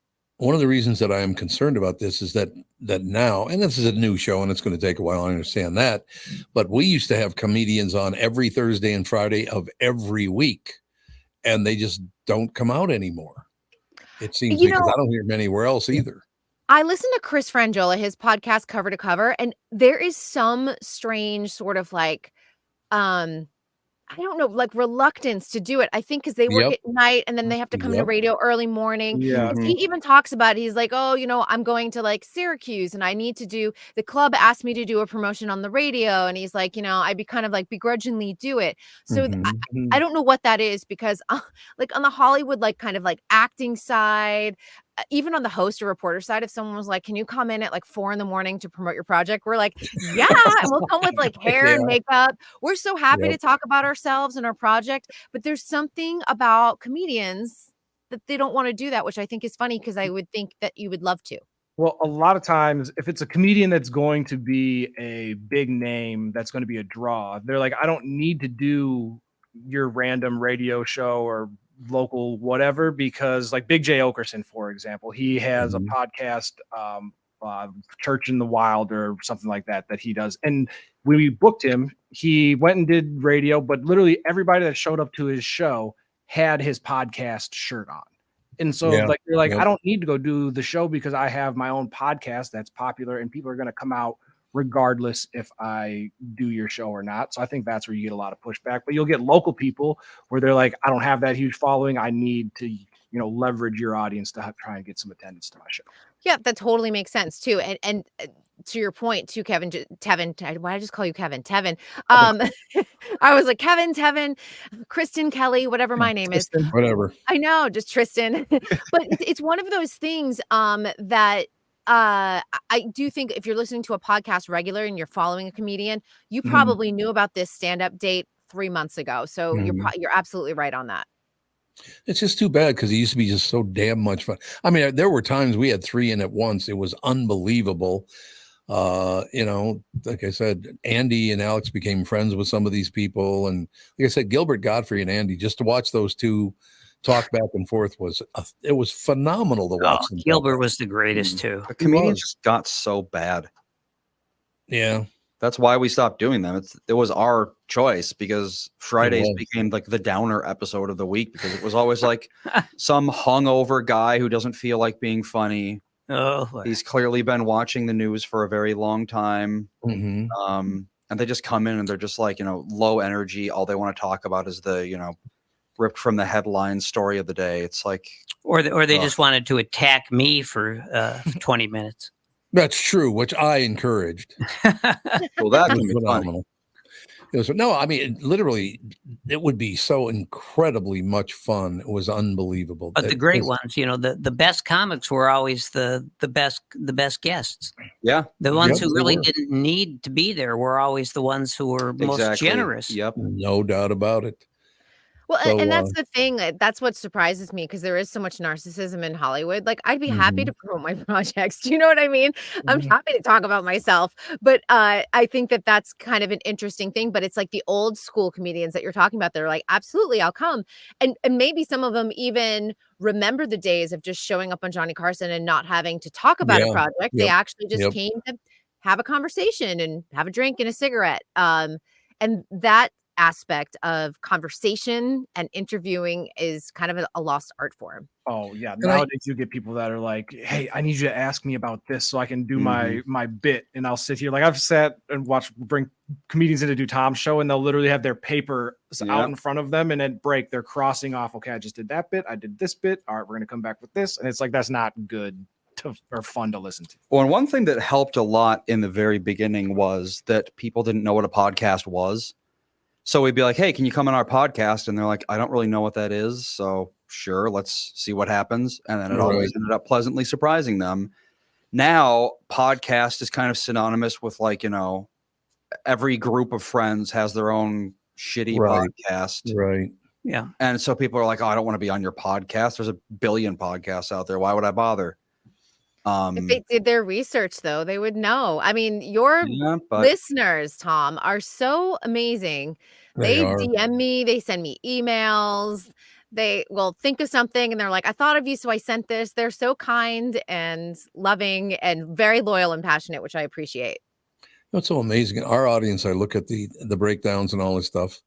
The audience on the old Q show and this audience now, because I have some people going, well, I should I have them use a code word? And I said, my audience basically is very well educated and they have a lot of money and they don't give a rat's ass about promo codes. You got to remember that. Now, yes, you should ask most people to use a promo code. I understand that. But my audience, they don't give a rat's ass about stuff like that. So the thing about coming on this show, you're going to expose yourself to a completely different audience. There's no question about that, which I think is a good thing, right? Oh, absolutely. I mean, and I think that, for comedians, that should be the selling point. Like, you're opening yourself up to a new audience that may not have heard you before. Paul Mercurio came in last week and he just hit 2 home runs, one on the morning show and one on the afternoon show with the family.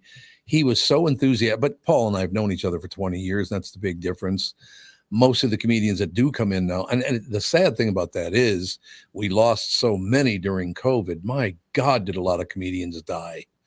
That was a tough road to hoe. What we lost about 5 or 6 really big names. Huge names. Yeah. Which was an unfortunate situation. But yeah, I hope we get back to that day where comedians will want to come in and do it. First of all, what I would do if I were a comedian is I would do my research. That if you're just an average hunyuck, I really wouldn't want to do your show either. But if the show is filled with people who know what stand-up comedy is, that's totally different. Yeah, definitely. Well, the other thing is everyone wants to be national these days because everything is national. The internet, YouTube is national, Instagram is national, international even. You know, you put something out on YouTube, it gets big. It's now big in, 80 countries. So the idea of coming on a local show, a lot of people think that's beneath them because they're like, oh, well, why would I come on this local show where I'm not going to hit it big when I could be on PewDiePie or whatever the hell and get an audience of 1 billion people. I assume so. I've never watched one of his videos, but I'm not 12 years old enough to care about him. I suppose that's true. All right, Kristen, we got to wrap it up. Any closing words? Oh, yeah. We were speaking about variety shows last night. There is a really fun one tonight. It's on Dick Van Dyke, 98 years of magic, highlighting his career. Tons of celebrities, musical numbers. It's on CBS. I say don't miss it. I have a couple friends that worked on it, and they said it was spectacular. And they love that he's still here, and we're honoring him while he's alive instead of doing a memorial. Still alive. That's a great thing. Yeah. He is. I hope he's not doing pratfalls anymore. You know what I really he loved still about does that? dance. I've interviewed him a few times. He is so incredibly kind and sweet. And he said he still exercises, and he said that has been one of the keys to his longevity. Wow, he looks really good for 97. Or 98, I have to say. I think everybody who's alive looks good for 98. There's something to be said for that. He has a youthful energy about him. I think that's also what makes him really special. I don't even have my youthful energy anymore. Yeah, that is true. If you have a sense of humor when you're 98, you're probably okay. Yeah. You know what I love about Dick Van Dyke? I knew which network was going to have him on because he's that kind of guy. He put it on CBS, which made him very famous. Sure. I think that's terrific. Yep. They've been loyal to him. He's loyal to them. Yeah, I think that's a wonderful story, right? That in and of itself is just a great story. Loyalty is a great thing, no question about it. Now, tomorrow, when you leave at this time, it'll be, we won't talk to her for 11 days because of Christmas. What are we going to do? Right? You guys will be happy to have a break for me, and we'll come back refreshed on January 2nd. Not true at all. Not true at all. All right, well, have a magnificent day. We'll talk to you tomorrow. Sounds good. Take care, everyone. Kristen Burt, ladies and gentlemen, we'll take a break. Be right back. Wrap things up right after this. This is the Tom Barnard Show. Listen live on the Tom Barnard Show app or at tombernardshow.com.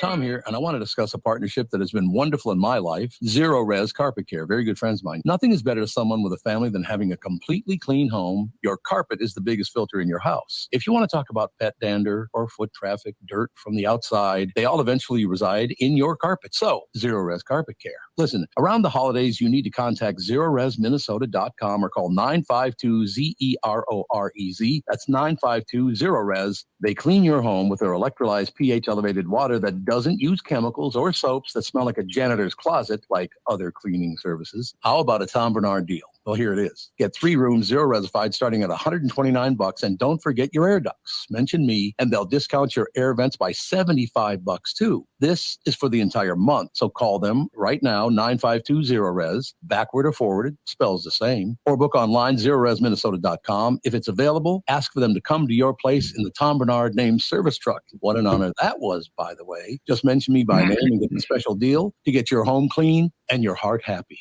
Zero Res Carpet. I'm so happy to welcome back our longtime friend, Sabre Plumbing, Heating, and Air Conditioning, to the show. I've known Steve, the owner, for many years, and I completely trust Sabre to keep my house comfortable. Why? Sabre does everything the right way, and they always put the customer first. I love the team at Sabre because their service experts are experienced NATE certified technicians, not salespeople. Their pricing is completely upfront, and they fix only what needs to be fixed, nothing more. Sabre is dedicated to giving customers what they need, when they need it, at the fair price, keeping your family safe and comfortable without breaking the bank. Give Sabre Heating and Air Conditioning a try. I know they'll take care of you just like they've taken care of me and my family. Whether you need a new Bryant furnace or air conditioner replaced, or just simply need a service call to get you going again, go to saberheating.com. That's SABRE heating.com. Sabre and Bryant. whatever it takes. You have all helped support MyPillow and their employees in these tough economic times. Mike Lindell knows this and continues to give back to listeners with great deals on his most popular products. Right now, you can save 50% on Queen and King pillows and the original My Slippers, and the MyPillow 6-pack bath towel sets are back in stock. The proprietary technology makes them extremely absorbent, yet still provides that soft feel you look for in a towel. Set comes with 2 bath towels, 2 hand towels, and 2 washcloths. Regular price is $79.98. And for a limited time, you can get this 6-pack towel set for only $39.99 with promo code TOM. That's a 50% savings. So go to MyPillow.com, use promo code TOM to save 50% on the MyPillow 6-pack towel sets. That is just $39.99 for a set. This deal will not last long. Enter promo code TOM for this special and many more.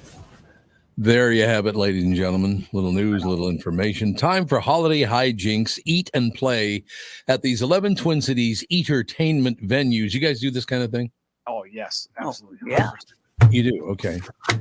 Because I might need some help with this. From classic arcade games and rows of pinball machines to mini golf, pickleball, and axe throwing, getting out of the house has never been more fun, way too often.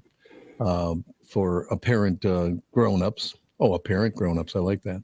The notion of play gets left by the wayside with everyday worries about the incessant demands of work in all its tedious forms. But inside these venues, the only work is figuring out how to keep score when the vibe hits, even before a group of party-ready friends finishes crossing the threshold. You know you've teed up the best kind of night. The singing bell of a one game, the smack of a paddle against the ball, or the thunk of a beanbag sliding across a board. So where are these places? Where are the biggest venues for this kind of thing? Oh, they're all over the place. There's one that's really good. It's called the Burrow. It's out in Victoria, and I believe there's one in Oakdale as well. Okay. They have like axe throwing, arcade games. There's a bar, mini golf. So it's like adult arcades essentially. There's one downtown. It's called Puttery. That's mini golf themed. So yeah, you can go all over the place. Well, Brittany. There's that place that you love. You take your nephews to. Used to anyway. You know, the place with the miniature indoor miniature golf and all the other stuff. You know. The putt place, the big one. In St. Paul. Can Wonderland. Right. Can. Yes, we've done that many times. That's It's supposed funny. to be a great place. Yeah. We don't eat often there, so it's funny I didn't even think of it as an option. But yeah, you're absolutely right. They have great food there. We just always end up spending money and running around like crazy. It's a blast. Yeah. And I grew up playing pinball. That was I love playing pinball. And so a few years ago, I'd say, going back maybe 7-8 years ago, pinball suddenly became cool again. But the problem was, the great thing was, especially for people who'd played pinball over the years, was they had a lot of the classic old pinball machines. And those pinball machines required a lot more skill because there were all sorts of things you could do that you can't do when the ball is traveling 90 miles an hour. Yeah. But you always knew when you walked in, you would always know if the pinball machines were genuine, old-fashioned pinball machines that required a lot of skill because they would almost always be out of order. Do they have pinball machines that aren't classic and old? Oh, is there such thing as a new pinball machine?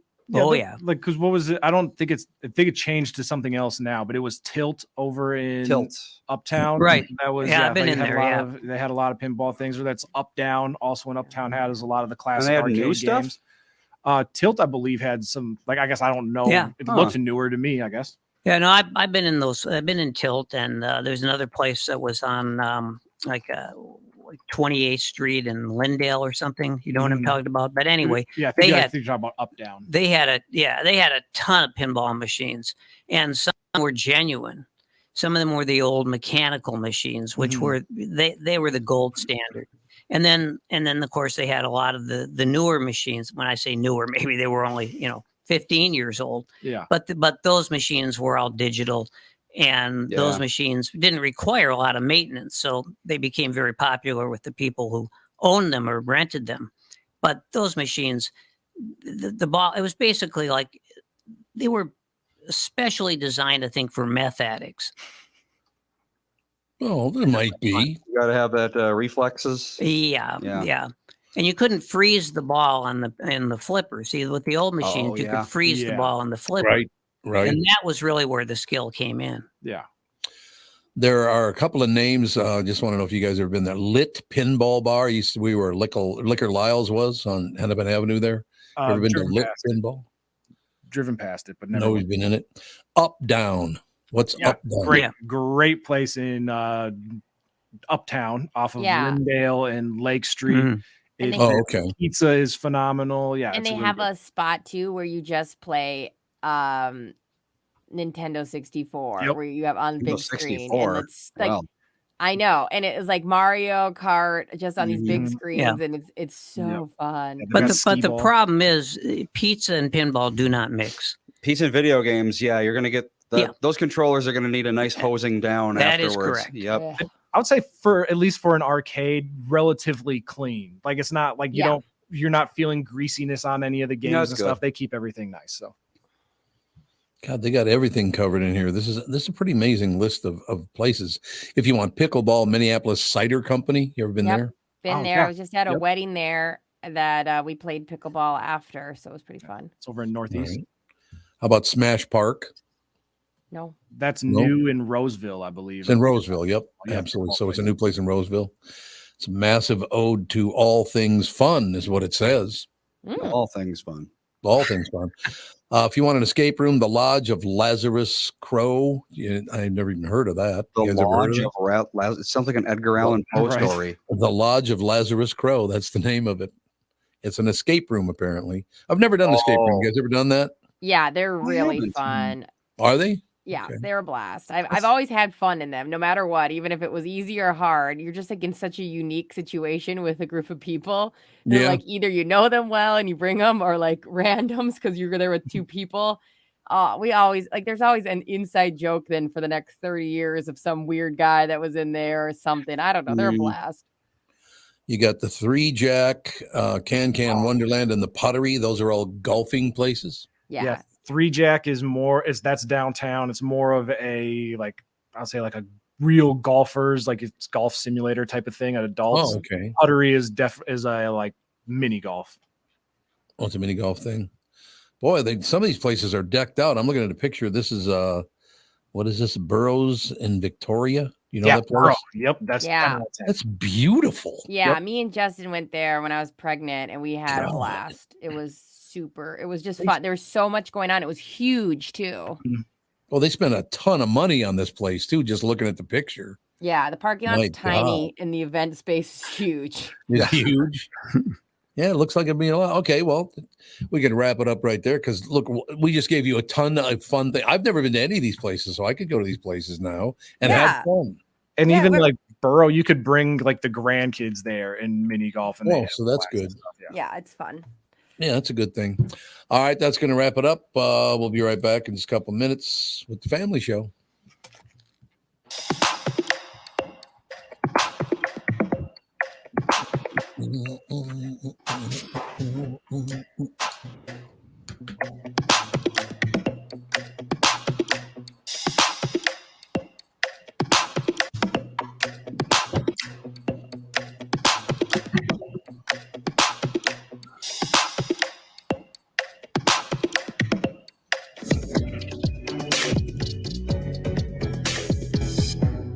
Jim Paul of Valley Buick GMC has a mutiny on his hands. His sales crew said they've had it brooming snow off the new Buicks and GMCs, then warm them up, move them to plow, and repark them again. He even overheard them cooking up an alternative plan, a sale. This is crazy. Why don't we just mark them down and sell them? This is getting real old to be out on that lot in this sub-zero weather. That's right. Everyone we sell is one less to broom. I heard we're supposed to get 6 more inches tomorrow. I'm 5'6". How am I supposed to get the snow off the roof of a pickup? I'm Jim Paul, and well, car dealers do have all kinds of crazy sales. This idea probably makes more sense than most. There's plenty of inventory, so okay, the crew has decided. So then it's official. The We Don't Want to Broom snow sale is in full force at Valley Buick GMC in Apple Valley and Hastings. Snowy inventory priced real right at valleycardealers.com. Guys, if you want to reignite your intimacy once and for all, listen, just give Twin Cities Premier Health a call for a discreet and confidential in-office evaluation by their highly trained staff of medical professionals. Acoustic wave therapy sessions are 25 to 30-minute treatments with no pain, no downtime afterward. And right now, Twin Cities Premier Health is offering a free treatment and a free consultation when you book today. Receive this $800 value when you use code word TOM at TwinCitiesPremierHealth.com. You may know that age-related erectile dysfunction is most commonly caused by a buildup of plaque in the arteries that supply blood to the erectile tissue. Acoustic wave therapy can rescue your relationship and has been clinically proven to break up plaque. Definitely take advantage of this limited time special offer. Receive a free treatment and a free consultation when you book today. This is a savings of $800 when you use code word TOM at TwinCitiesPremierHealth.com. Be sure to use promo code TOM so we get credit for sending you. I wouldn't recommend a service like this unless I knew they could help you. TwinCitiesPremierHealth.com. Hello, I'm Brad Huckle, President and Chief Lending Officer at North American Banking Company. And I'm Michael Bilski, CEO at North American Banking Company. As a locally owned and operated community bank, we work with many multi-generational businesses. Take personal care dentistry of Roseville, for example. Dr. Walter Hunt, also known as Painless to me, has been a longtime customer of the bank since we opened the bank in 1998. When his son Kyle was ready to join the practice, they wanted to expand quickly. With their additional space and equipment, they now are able to see more patients each day while providing the same level of care and service. Okay, guys, I'll take it from here. If you run a family business or any kind of business for that matter, you should be banking with Brad and Mike over at North American Banking Company. Every time I deal with them or their team, I know I'm working with experienced professional bankers. So why not bank with my banker? North American Banking Company, a better banking experience, member FDIC, equal housing lender. When you need someone to listen, a lawyer you know and trust, with respect that you deserve. Hi, I'm Mike Bryant. Over the years at holiday time, Bradshaw and Bryant has been able to help thousands of Minnesotans arrive home safely from the bars. This year, there's still lots of things that we can do to ensure that you stay safe on the roads, like slowing down, giving yourself enough time that you're not in a rush, no texting and driving, hands-free phone calls, and of course, no drinking and driving. Please be safe so that you get home to your loved ones. I'm Mike Bryant from Bradshaw and Bryant. This year, my biggest wish is that we all remain happy, healthy, and even a little more kind to one another. A lawyer who will fight with confidence and pride, working harder, going farther, with Mike Bryant on your side, seeking justice for the injured. Bradshaw and Bryant.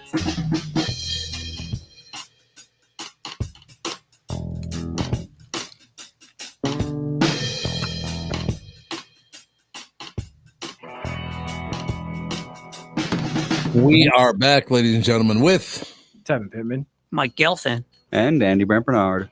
See, there you go. God, I'm looking at some headlines in the Wall Street Journal right now. There's not a lot of really good news. U.S.-China militaries restore dialogue after a dangerous rupture. Do you know about the dangerous rupture? I did not know. Anyone? Well, I think that it's kind of ongoing in many ways. You mean for the last couple of centuries? Well, if you go back, yeah, definitely. It's been around for a long, long time, hasn't it? Yeah, it's just that China's maybe a little more powerful now. They are, but apparently their economy is not doing well at all. Yeah. That's what I understand. Well, anyway. a big problem they have, of course, is which we can identify with, is a lack of labor. Yeah. Yep. You know, they're a very old country at this point with old people. Next headline, the Wall Street Journal. Harvard backs president after new plagiarism allegations against Claudine Gay.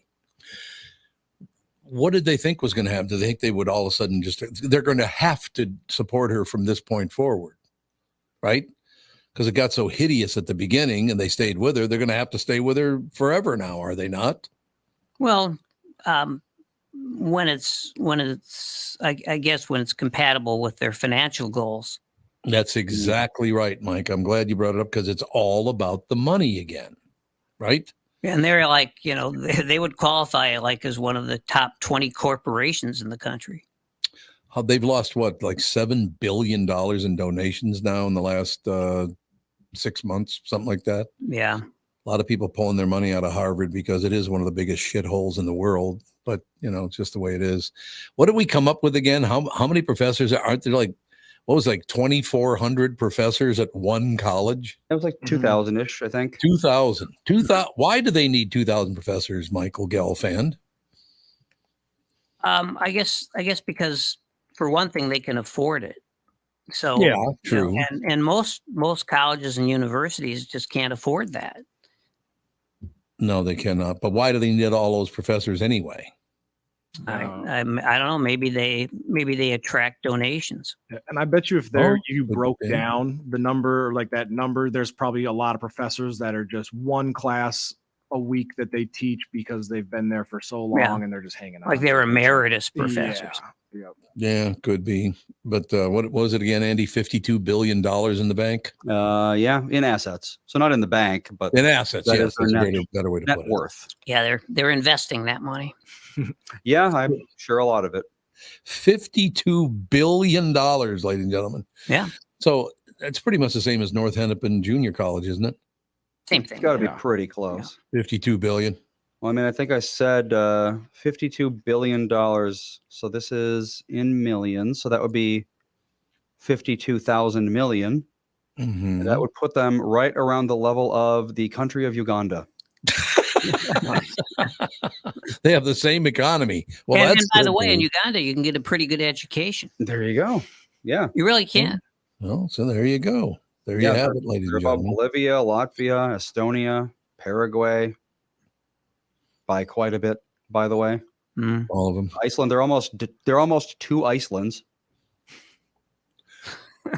I suppose that's true. So, Mike, let me ask you a question. As the time moves on here, it looks like they're trying to find a solution to this Hamas Israel war. Do you see it that way? I have seen it that way, in the past, and was always disappointed. And I don't see where, it's just such a stupid thing, isn't it? I mean, the solution is so obvious there. You go with two separate countries, right? That's the only way you'll ever have any chance of them not being at war with each other forever. That's true. Netanyahu certainly didn't want that. We took huge steps backwards with him because he felt like his political career was based on a daily continuation of warfare. Yeah, it's true. Now, does this headline surprise you? Gazans are starting to blame Hamas for wartime suffering. Interesting. That's got to be pretty good news for the Jews, don't you think? Well, we've learned not to get too excited about that. That's really nice. We don't get excited over any good news. Do you think that this thing is going to hopefully at least slow down and eventually come to an end? It has to end sometime. Well, maybe. I mean, I guess look at Ireland. No one thought that would ever end. Yeah, that's true. And did it? Well, sort of. Right. So the troubles ended. They stopped blowing each other up. Yeah, I mean, I'm sure that the bias is still there, but that's okay. We all live with that. Yeah, this is true. You know what I love about Ireland more than anything? They both believe in basically the same religion, just a different version of the religion. Yeah. And you're killing each other over that? Well, it was largely over loyalists and separatists. Yes. Some of them wanted to be part of England and others didn't. And so they killed each other. Yeah, and the ones that didn't want to be part of England were the ones who were starving to death. Yeah, that's very true. Yeah. No question. But it just makes me kind of wonder that the whole situation, it's like, you believe in the same God. Even Jesus was, Protestants and Catholics, it's a big Jesus deal, right? Mm-hmm. So how do you get so far apart? You want to kill one another. And again, I understand the England thing entering into it because some Irish people are not big fans of England. I know. So I do understand that. But how do you get to the point where you're killing everybody that comes near you? I just don't understand that. It's, it goes a long ways back, doesn't it? It certainly does. Here's another positive headline just a couple of days before Christmas. Flesh-rotting trank undermines fentanyl fight. Yeah. Oh, man. Trank? What? does that even mean? It's a drug. You inject it, and it eats away at your muscle tissue. They have one of these every 5 years. Like it's like a tranquilizer. Well, it's called Trank. Oh, okay. It's not like literally like a tranquilizer, but forget what actually. I think it's a synthetic.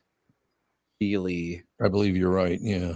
I thought it was like a slur or something. I was like, who even say that on the? Yeah, I'm familiar with Trank. These but- Tranks just won't stop taking drugs, Yeah, man. damn Tranks. Xylazine is a veterinary Oh. anesthetic. Oh yeah, yeah. So there you go. So that's in the streets now.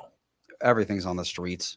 Why is everything on the streets? What I mean, seriously, the drug companies can't keep control of their own drugs. Oh, it's not the drug companies; it's the cities and the lack of enforcement. Yeah, it kind of is, isn't it? And I wonder if it's like probably a situation where if somebody's doing, heroin or whatever street drug that would be similar to this drug, and then they go, well, we can't get that anymore because of it's harder to get now, but I can go rob this veterinarian clinic that has something that's kind of similar for animals, and I'll just start taking that. Yep. And it's also about the drug economy, which is the greatest economy in the world, because it's the absolute opposite of capitalism. With capitalism, traditionally, what we like to believe, at least, is that if there's a demand, there'll be a supply. It's totally different with drugs. If there's a supply, there will be a demand. Yeah, that's very, very true. But I still don't understand, and that's the biggest argument I have on the border situation. The amount of fentanyl that's crossing that border every day is just unbelievably huge. Why? We got to get a better hold on that problem, I would think. But with fentanyl, it can all be created in a laboratory anywhere in the world, Right. including right here in the U.S. And that with fentanyl, that's what will take over. If it's not already, that will take over as the main supply. It'll just be laboratories. Could be next door to you. Yeah, it's the same as meth. Yeah. Meth, you can make meth anywhere with some relatively cheap equipment. Why?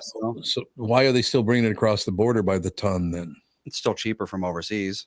Well, I suppose then that's the answer then. So it's a monetary issue. They just bring all these tons and tons and tons of pills with them and sell them. And Well, and the fentanyl manufacturing process is extremely dangerous. Yeah, oh yeah. I mean, if you get any of it on you at any point during the process, you're probably dead. So Jesus. a lot of it is being made in like these, black market laboratories where it's like they're being paid 10 cents a day to do it. And if they die, then whatever, we'll just get a new one. It's like our clothing. Why isn't the clothing made in the U.S.? Yeah. Same reason. Yep. Right. It's just a lot cheaper to make things where there are almost no regulations or rules or, Yep. And indentured servitude is very common. Yeah, I just see that's the other thing about this. I used to like it when made in America actually meant something. It was a good thing back in the day, don't you think? Well, I mean, it still is. It's just rare. It's very, very rare. But all the good stuff back in the day was made in America. They used to brag about that all the time. And then when they found out they could make more money by not making it in America, the same people were chirping, but I got to move across the pond. Yep.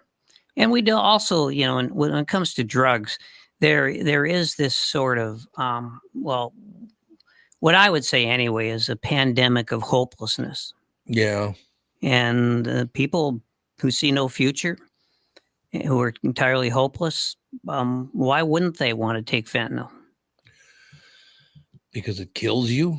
No, they don't worry about that. That's what I'm saying. No, they're at a point in their life where they're like, if the drug kills me, I'll probably feel like killing them, or they probably feel like killing themselves somewhat anyway, so they don't really care. And that's why those drugs are so popular in places like, for example, Ohio, where all the auto plants left and the rubber plant left Akron, and you go on. And so the economy just totally went in the shitter there. Yep. Okay, so I got to ask this question. What is the ultimate impact of U.S. Steel going out of business in Pennsylvania? Well, they're not going out of business. They're being Well, they were bought by somebody else, so you may as well say they're out of business because it's going to change a lot. Right. Well, they're out of business in Pennsylvania. Yes. Well, they were bought by Nippon Steel, who said that they're going to expand U.S. Steel in Pennsylvania. They said that they're going to keep the same plants and everything, but they're going to expand them. And I mean, I honestly don't see why that wouldn't be the best strategy, because we do have tons and tons of iron deposits still in this country. Mm-hmm. I mean, God, I was just in Duluth, and every second there were gigantic train cars going out with a bunch of iron gravel. I don't know the specifics about it, but yeah, they're still exporting whatever the hell that stuff is in the millions of tons every day. Mm-hmm. We have the resources, we have the land. I just, and it's not like steel is difficult to make as long as you've got the equipment. Mm-hmm. So it's like, why wouldn't they just keep it here? Well, there was this big story about Dayton, Ohio, in one of the newspapers I read in the last few days. And so the population in Dayton, Ohio is about half what it was maybe 25, 30 years ago. Right, yeah. We're sort of watching the city die. And you can imagine, I mean, all these factories left, all these corporations left, and there just weren't a whole lot of jobs left there. And so you can imagine there are all these people there who once had pensions and retirement plans, and they had health care, and they of course mostly they had jobs. They got nothing now. They just absolutely have nothing. Yep. And it's all about taxation, isn't it? It's about slave labor, honestly. Yeah. Well, it is about because Nippon Steel, I'm sure, promised that they will keep the plants in Pittsburgh, Pennsylvania, and all the rest of it. Oh, sure. It's going to have to be tax-free, or they're not going to do it. That's just a fact. I don't know. People from Tokyo are used to being taxed. Well, that's true. Taxes in Ohio and Pennsylvania, they're going to be like, wow, this is great. And California is doing pretty well. And they got the highest taxes of all, don't they? Yeah, just above Minnesota. It depends on how you calculate. Yeah, right. There's a lot of different ways to, Yep. Yeah, that's true. So how is U.S. manufacturing overall? I mean, is it healthy? I mean, it's not what it used to be, I wouldn't think, but is it still pretty healthy? U.S. manufacturing output. Let's see here. 1997 to 2023. In terms of raw money, it's gone up. That's good. In 1997, it was 1.3 trillion. Mm-hmm. Now it is 2.5 trillion. So and then, of course, the big question is, what about employment? Well, that's the thing is, as percentage of GDP, it has gone down quite a bit. There you go. Percent to 10%. So I mean, you could interpret that multiple ways because the amount of, well, actually, let's do an inflation calculation because that would give us a better idea of how much it's actually grown. So 1997, I said, let's see, 1379, 1997, that would be equivalent to 2.6 trillion today. So actually it has gone down, but only a little bit. It's gone down maybe 5%. Right. But with probably a lot fewer workers. Well, yeah, that's the thing is a lot of it is robotics these days. In 1997, robotics existed, but they weren't terribly common.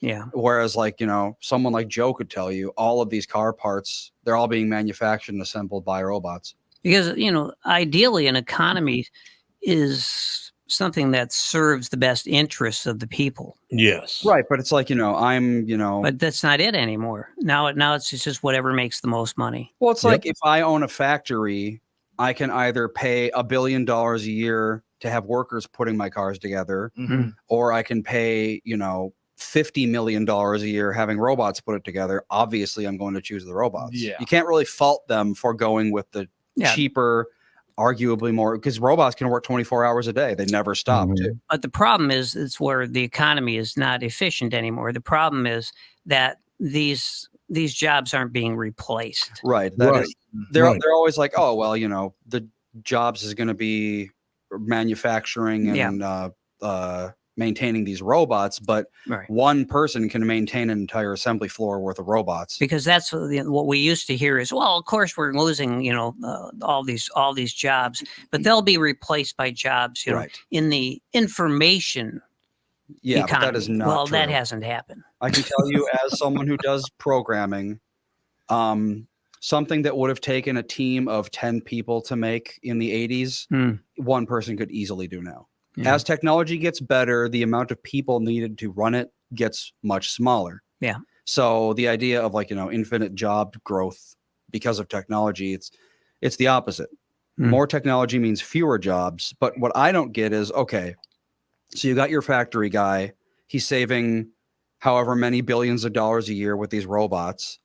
Why is it that the amount of money to go around isn't increasing? If everything is becoming more efficient and cheaper to make, why are things still becoming more expensive? Well, there's a lot of reasons, and I don't know them all. But one thing I do know is that now you have CEOs, who are making, like $200 million a year, not in income, of course, but in net worth. And so, when you have that, look, it just goes back to the same old thing. There's just that huge gap, that massive gap between the richest, 0.1%, and everybody else.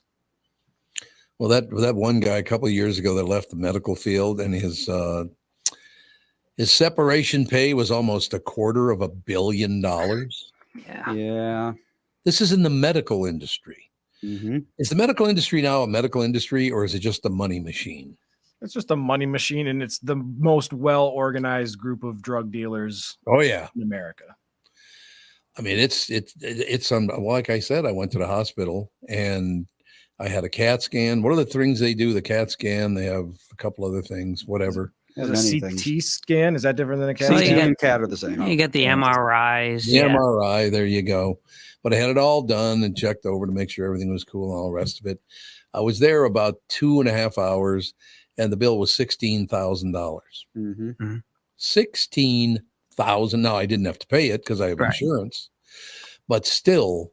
But see, that's where the insurance industry comes in. Yeah, that's exactly right. They're making huge. They control our medical culture about as much as anybody else does. There's no doubt about that. There's no question. Is that a good thing? I don't think so. No, because the medical field, they go, well, should we raise prices? And then they go, yeah, we can raise it. Insurance pays it anyway. Yep. And then that's how the prices just get so astronomical. And the great thing is, surgery, of course, obviously costs a huge amount of money, but it's mostly done by computer. Yep. It's robotic. Yeah, it is robotic. There's no doubt about it. A lot of people in the medical field now are retiring young because they make so much money, millions and millions of dollars. They're retiring now in their 40s. Yeah.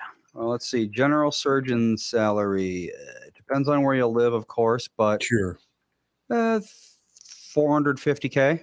Yeah. What's pretty good? I remember growing up, I had a friend who his mom was an anesthesiologist and his dad was like a surgeon or something. Oh, like anesthesiologists. that. Anesthesiologist. That's very. When I found out how much she made, and I was like, "You mean the person that comes and tells you to count backwards?" Yep. Yeah, that person makes that much money. So you don't count backwards anymore. No, you just go to sleep. Instead of saying 10, you say t, and you're done. Yeah, it's interesting. Sometimes, like I won't even remember getting wheeled into the surgery room sometimes because it takes effect so quickly. But in the past, it was like you're in there and then they start giving it to you. And then like you remember counting down to like 4. Yeah. But now it's like bang. Yeah. All I remember is saying to the surgeon, "Don't kill me." And after that, it's all a blank. That's good. All right. Is there anything, the problem is, I swear to God, I've looked at several different publications today. There is no happy news right now. No, you have to look at your own life and immediate surroundings if you want to find. I guess, yeah. But I mean, Jesus, you used to be able to find some entertaining and happy stories in the news. Hey, well, here's one that'll cheer you up. There's not a whole hell of a lot of that anymore, is there? No. Well, we got some happy news at our house. Oh, what was that? Chocolate milk. Oh my God. He's a big fan. I bet he's got that permanent mustache now, huh? Yeah. Well, it's all straws because we can't trust him. We can't trust him with a cup yet. No, not yet. It would get everywhere. You could have the Slurpee cup, but it's not the same. Yeah. Is he still headbutting everything? No, not as bad as he used to. Oh, that's good because he went around headbutting everything and everyone. Yep. Where did he pick that up? It's apparently a very common It toddler is. behavior. Is they'll just go up to something and hit it with their head. And he would do that all the time. Now it's like mostly by accident. Well, that shows you why football players like to do that, because it's a primitive instinct. Yeah, exactly. It's going back to the roots. There you have it. I do have to get to this story because people are just unbelievable. And it wouldn't bring it up. What, did they get rid of the story? Come on, where the hell are you? All the stuff that's was loaded up today in Tom's news stories. None of it comes up. What's the problem? What do you mean it doesn't come up? Well, I'm clicking on the story. It shows the story. Then when I click on the thing to bring the story up, I got it up. Now it just came up. Thank God. First time it didn't come up at all. Woman pretended to be Waffle House worker for hours to steal cash, police say. So nobody at Waffle House noticed. She didn't even work there, and nobody noticed. Riverdale, Georgia. Riverdale police are looking for a woman who they say, they have a picture of her too, by the way. They show her picture. Pretended to be a Waffle House employee, got away with cash. The sneaky theft happened at a Waffle House location in the 6500 block of Highway 85 on December 12th. Investigators say the woman worked 2 hours at the restaurant before opening the cash register and stealing an undetermined amount of money. Officials shared a surveillance photo of the woman who was seen wearing the chain's trademark hat. She put the old Waffle House hat on. Oh, I'd love to have one of those. Oh, absolutely. If you have any information that could help identify the woman, you got to call Riverdale detectives at 770-996-3382. That's 770-996-3382. If you recognize a woman, call them now because they need to catch up with her because she's a thief. That's why. If she worked for 2 hours, what if she just stole 2 hours worth of wages? Technically, it's, not theft at that point. It's a gig work. And the thing is, you'd have to be a sociopath to get that money. I mean, you just wouldn't feel good about yourself because, it's money, but it's waffle money. It's waffle money, baby. Probably got syrup. Also, she put her life on the line because the things that happen inside of a Waffle House are absolutely ridiculous. Oh yeah. Well, you read all the time about crimes, fights breaking out, people being beaten. And I love. Don't get me wrong, I love the Waffle House. It's so good. Enjoyed many a fine waffle there, but the culture there is not. Usually, it's not like. You're going to sit down at that stool and you are going to stare at the wall for 40 minutes. And that's going to be it. Like, nobody's talking to anyone else. They're certainly not reading newspapers. They're just staring at the wall. And by the way, if you want a description of the woman, just in case you run into her so you could call the police and help them out, she looks a lot like Mike Tyson. I'm not kidding you. I'm looking at her right now. She's making a face, this very angry face. And it looks like Mike Tyson when he used to get in the ring. He made the same face. Well, she probably just scared the hell out of people. So when she opened the register, who was going to say anything? Right. Maybe that was the situation. She was like, get the hell away from me. She got a tough look on her face. I will tell you that. I don't know who she learned it from, but she learned it from somebody, man. And now you got me really hungry. Now you got to go to a Waffle House. I wish there were some. Yeah, there needs to be one. When are they coming here? Start a franchise, Gelfand. Yeah. Do we not have any here? Nope. No. Interesting. Did you hear what one guy did, though, down in the South? He got pissed off at him, so he literally went around with a rifle and shot out all the W's. So it just said Awful House. God, how you can't find that funny, I'll never understand. But in any case, here's the story that I do not understand. I have not read this, I try not to pre-read things that we're going to read on the show. There's a picture of a woman holding up what looks like a whiskey bottle or a vodka bottle. I mean, it's got to be what that is, but she bought a colorful vase at Goodwill for $3.99. The rare piece sold at an auction for $107,000. How would Goodwill not know? She bought it for $3.99. Goodwill doesn't do that kind of thing. But I'm looking at the model. So many things per day. They're just like, sure, $3 or sure, $5. That's true. There's a picture of it. It literally is a vodka bottle with green and I don't know, maybe kind of amber coloring. Why this would be worth $107,000? Well, I guess we could find out together why it's worth that much. Jessica Vincent had just started surveying the shelves of a Virginia thrift store when a vase caught her eye. It was shaped like a bottle and had ribbons of color, aqua green and amethyst purple. Oh, amethyst purple. That's why I couldn't bring up the color. That spiraled up its glass surface like stripes of paint. The piece looked old amongst the clutter of measuring cups, candles, and other tchotchkes. After adjusting her, I would like to meet all of the disc jockeys that are reading this story that knew what the word tchotchke was. Well, I know it because I've sold a house. There you go. There you go. Yep. Vincent made out the words Murano and Italia on its base. I bought it thinking it would be a beautiful a beautiful piece of my house somewhere, said Vincent, 43, a horse trainer who paid $3.99 at a Goodwill outside of Richmond. I definitely didn't buy it thinking, oh, I'm going to sell this. Her thinking changed after some research, and on December 3rd, the vase sold through the Wright auction house for $107,100. The buyer, a top collector from Europe, wished to remain private. That's the whole story, huh? Vincent's purchase came after years of perusing yard sales and thrift stores with her mother. She loves PBS Antiques Roadshow and has daydreamed many times of this kind of lottery ticket level transaction. It's interesting that she knew. Does it indicate to you that she knew there was a certain high value to this? Kind of sounds like it. Yeah, like I don't go around Googling all the words on the bottoms of my vases. Yeah, I think well, typically, like rule of thumb, if I saw something and it had Italian as like the brand of it, I would assume that it's probably worth a little bit more than $4. Yeah, or that's like my mom. There's a store out near where she lives that's kind of like a Goodwill thrift store type of thing, where she found some huge china hutch that she got for $100, and she was like, I knew it was based off the brand that it was worth, and it was like worth $30,000 or something stupid like that. I was like, Mom, what do you sell that thing? Like, you don't need the china hutch, but yeah, you can find good deals everywhere. Yeah, I think when I was 12, I think I sold my Willie Mays rookie card for 10 cents. There you go. The big dough. More now. A little more, yeah. I always felt like I had a good eye, said Vincent, who visits thrift stores a few times a week with her partner, it says. But I'm really surprised that nobody picked it up before I did. The vase was likely on the shelf for only a couple of days, given its quality and the quick rate at which products are sold, said Laura Falson, or Vazen, I guess it is.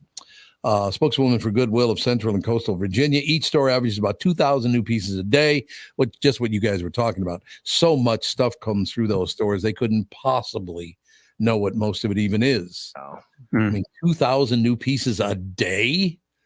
That's a lot, man. It could have been someone cleaning out grandma's basement. Faison said of the vase's backstory. We'll probably never know. So it doesn't really say here if she knew the thing was valuable. She certainly didn't know it was worth $107,000, I wouldn't think. Well, I'm sorry, go ahead.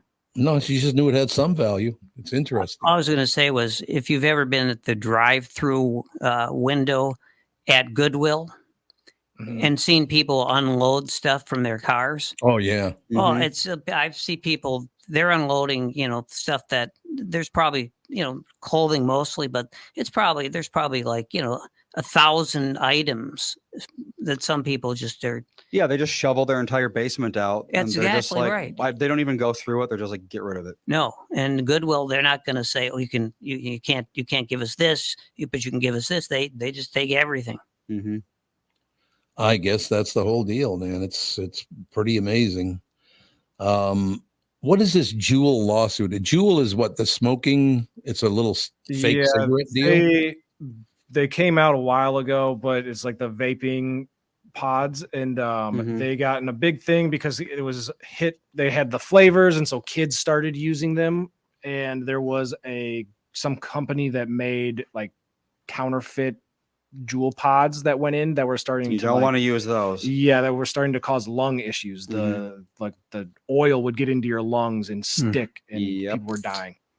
So that was Juul that was doing that.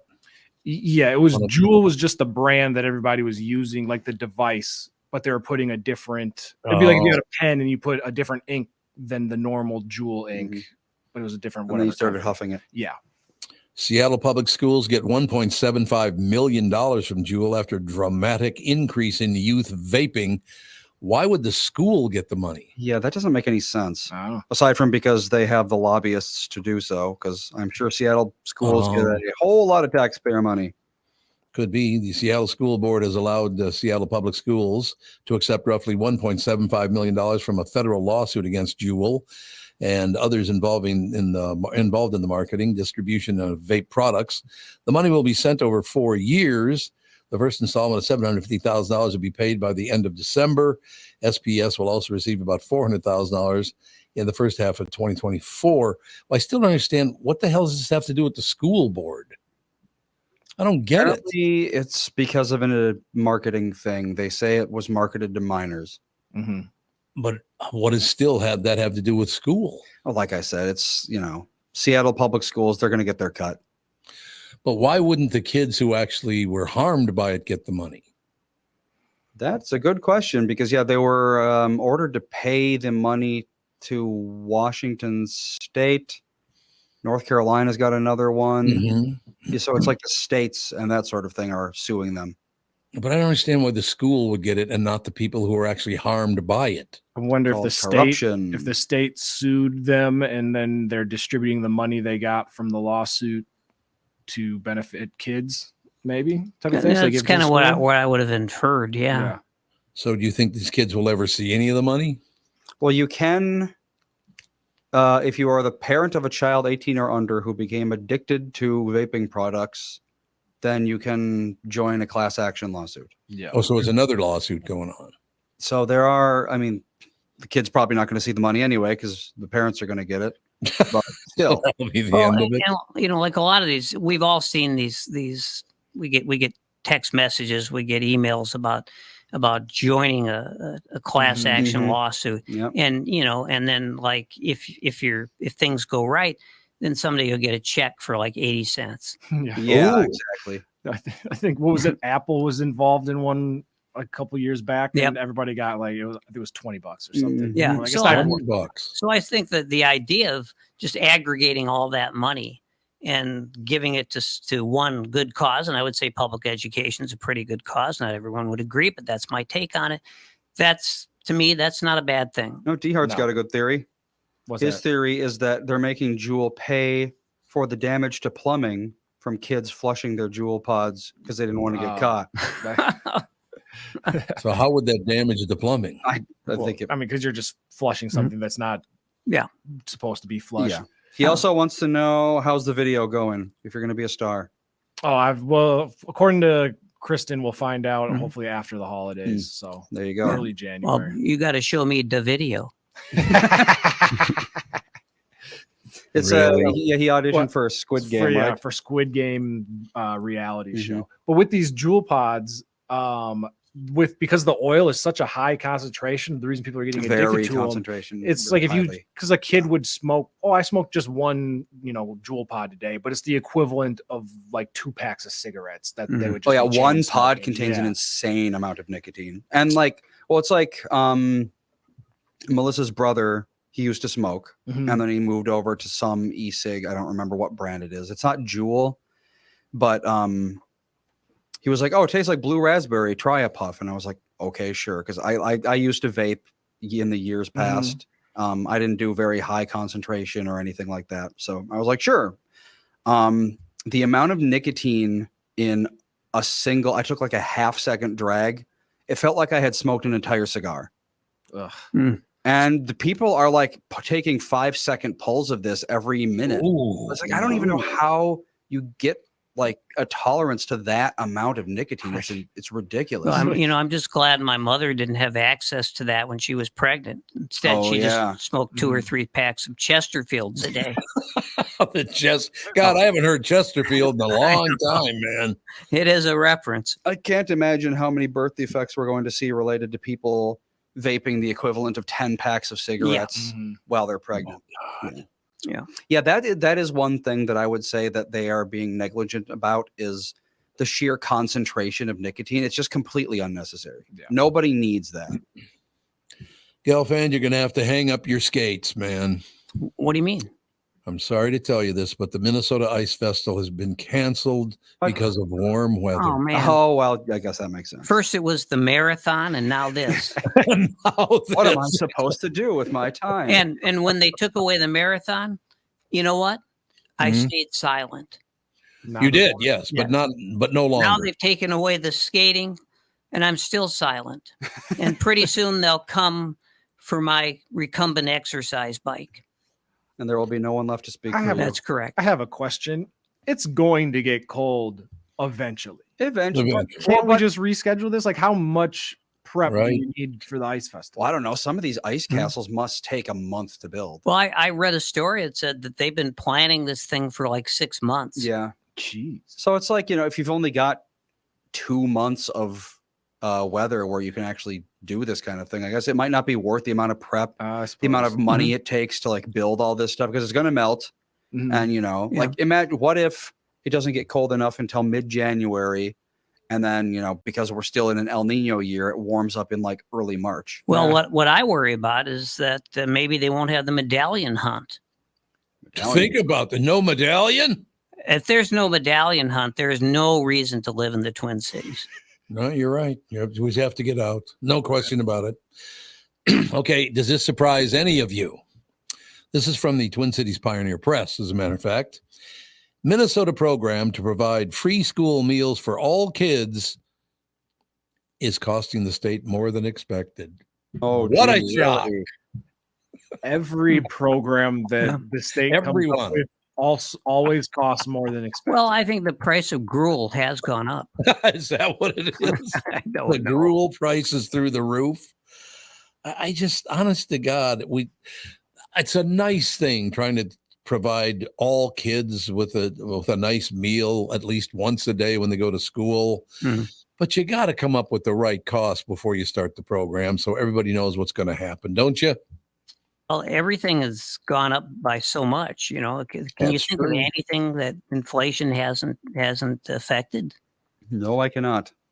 No, what do you think? Okay, so we only got about 10 more minutes of the show. It's a good thing to talk about here. Inflation. I told you we got lucky. We and two friends of ours, the four of us, went to dinner, and it was a gift from a friend. The dinner was a gift. Okay, so we didn't have to pay for it, including the tip. Dinner for four was $1,000. No big bottles of wine. There was one bottle of not really expensive wine at all. What the hell costs $250 a person? I don't know, but what I do know is that a pound of tenderloin steak at your local grocery store is, what is it now, about $60? A pound? Yeah, I think it probably is. Yeah, well, I shouldn't say that. Some people do eat a pound at a time. Oh, God, I used to buy these corned beef, what do you call them? The Irish thing. Brisket, corned beef brisket. I used to buy these corned beef briskets. Yeah. They had to have been 3 pounds. I'd throw them in the slow cooker before the show, come home, eat the whole thing. Oh, yeah. I guess it's corned beef, though. How can you stop? Exactly. And when you're young, the amount of food that I would eat in one sitting was just disgusting. Yeah. But would it be $250 a person? Man, that's a lot of money. Depends on where you go, because I don't think I've ever been in a restaurant where 250 is even close to a per person, amount. You think. There are restaurants out there where you're buying the atmosphere, you're buying the prestige. It's really not about. I suppose that is a big part of it. And I'd rather have my punch pizza for $12. Exactly. I love punch pizza. Yeah, no, I mean, that's the greatest meal there is. I had not heard of this lately, but maybe you guys have. Billionaire has bought and demolished 7 homes on Duluth Park Point. Do you know this story? No. Why'd he do this? He's just buying and blowing up homes. I don't like a petty understand. super villain. I will click on the story right now, because why would you buy 7 homes? Those homes have to be worth millions of dollars, don't they? Yeah. I would. Yeah. Point. I don't know what Park Point is, but it sounds fancy. I wonder if they're all next to each other and he's going to build some super mansion up there. Oh, maybe. Well, I read that, you know who Steve Wynn is, of course, the casino magnate, and magnate. Is that how it's pronounced? I don't know. Yeah, magnate. The house that he built I guess it's in Las Vegas or somewhere nearby, is now for sale for what was the price tag again? Like it was, I guess I better look it up, but it was like 90. Is it 90 million or billion? It had to be million, right? What's the name of the guy? Steve Wynn, W-Y-N-N. Yeah, like the Wynn hotels out in Yeah. Vegas and stuff. And he bought a house? No, this is a house that he built, and it's now for sale. Let's see. $76 million. 76 million. Okay. Well, I mean, I'm sure it's worth the You're getting a price. lot of houses. Yeah, As I exactly. recall, it was like You're getting a lot of house. I hope so. It was like 13,000 square feet. 12,600. Yep. Yeah. Yeah, but how many bathrooms? Yeah. Well, that's the weird thing. 12,600 square feet, 4 bedrooms.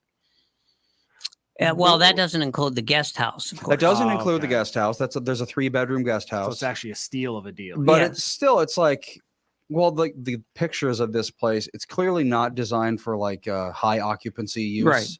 You're not putting a big family in this, despite the largeness and of it. every bedroom had its own bathroom. Well, of course, they're all en suite. Yeah, en suite. Yes, Mhm. I don't even know what that means, but I read that. Yeah, it basically there you means go. it's got a bathroom. Oh, okay. Okay, let's see if you guys can guess the family. Okay, you ready? Mm-hmm. A member of one of the wealthiest families in the United States has demolished 7 homes on Park Point after buying them well above market value, igniting rumors over what will be built in their place and raising concerns over property taxes among the long time. Because, if they build some huge monolith to live in, other people's property taxes are going to go through the roof. Are they not? Or you could do the opposite and build like a real crap hole and lower everyone's property. Yeah, there you go. You can be nice. Just out of spite, yeah. What family is this? I'm going to put a KOA right there. And You would know if you thought of it. Duluth, one of the wealthiest families in the United States. Oh, by the way, it's a woman who bought these houses and tore them down. She will be, it says, built in their place and raising concerns over property tax among longtime residents of the 7-mile-long sandbar. Whoa. yeah, this Park Point thing is basically the Palm Beach of Duluth. It's like a thin strip in the middle of Lake Superior. Yep. It's very long, very thin. It's shaped very much like Palm Beach. Yeah. Yeah, if you go like to right in the middle of downtown Duluth and just go straight through the aerial lift bridge. So eventually, all this property will be underwater anyway. Eventually. Lake Superior, is Lake Superior rising? I mean, it's a lake. How could it? Well, I guess I'm going to alienate people if I suggest how. Oh, are you saying the ice cap is melting and that's going to cause the? Well, there's an ice cap. Yeah. Global warming. Honestly, I don't know anything about Lake Superior aside from that it's big and very cold.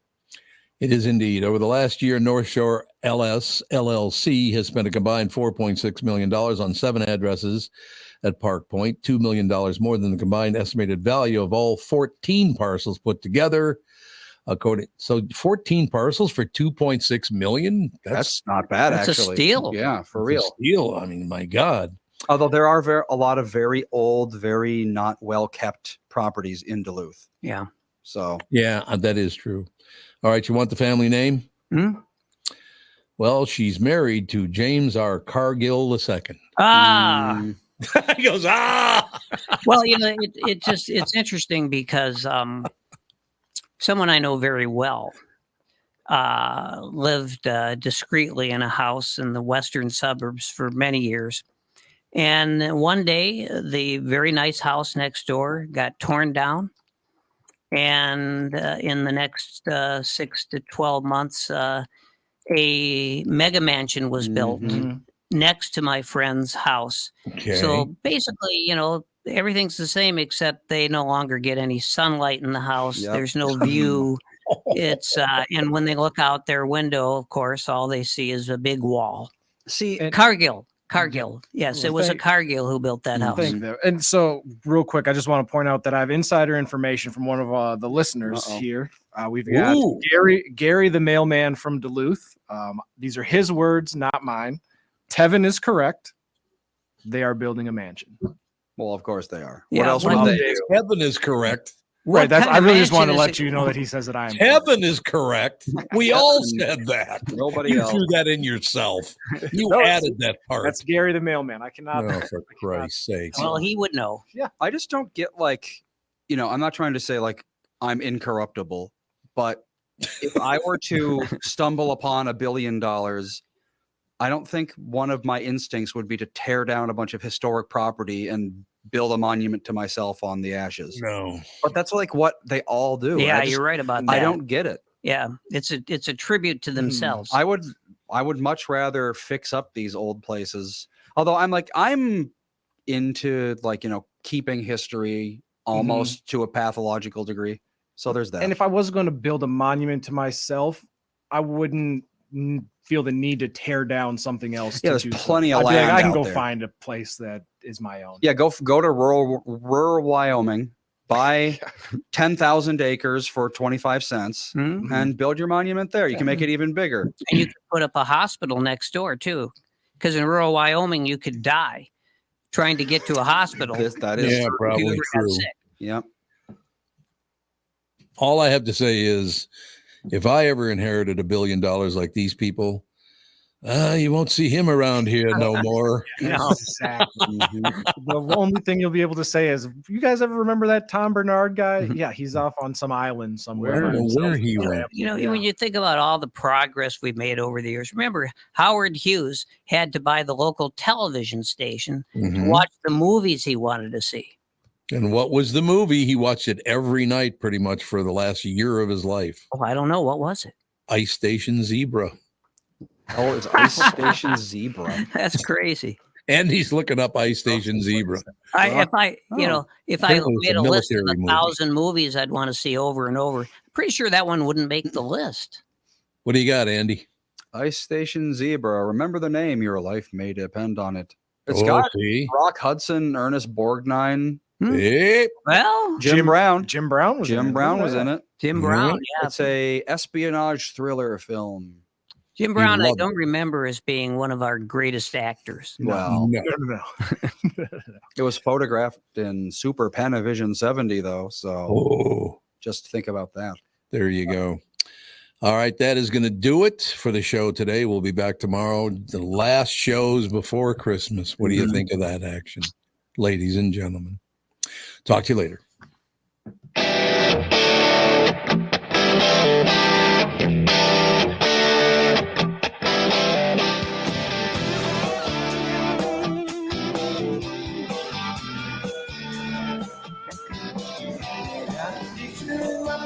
Reminds me of this one was before.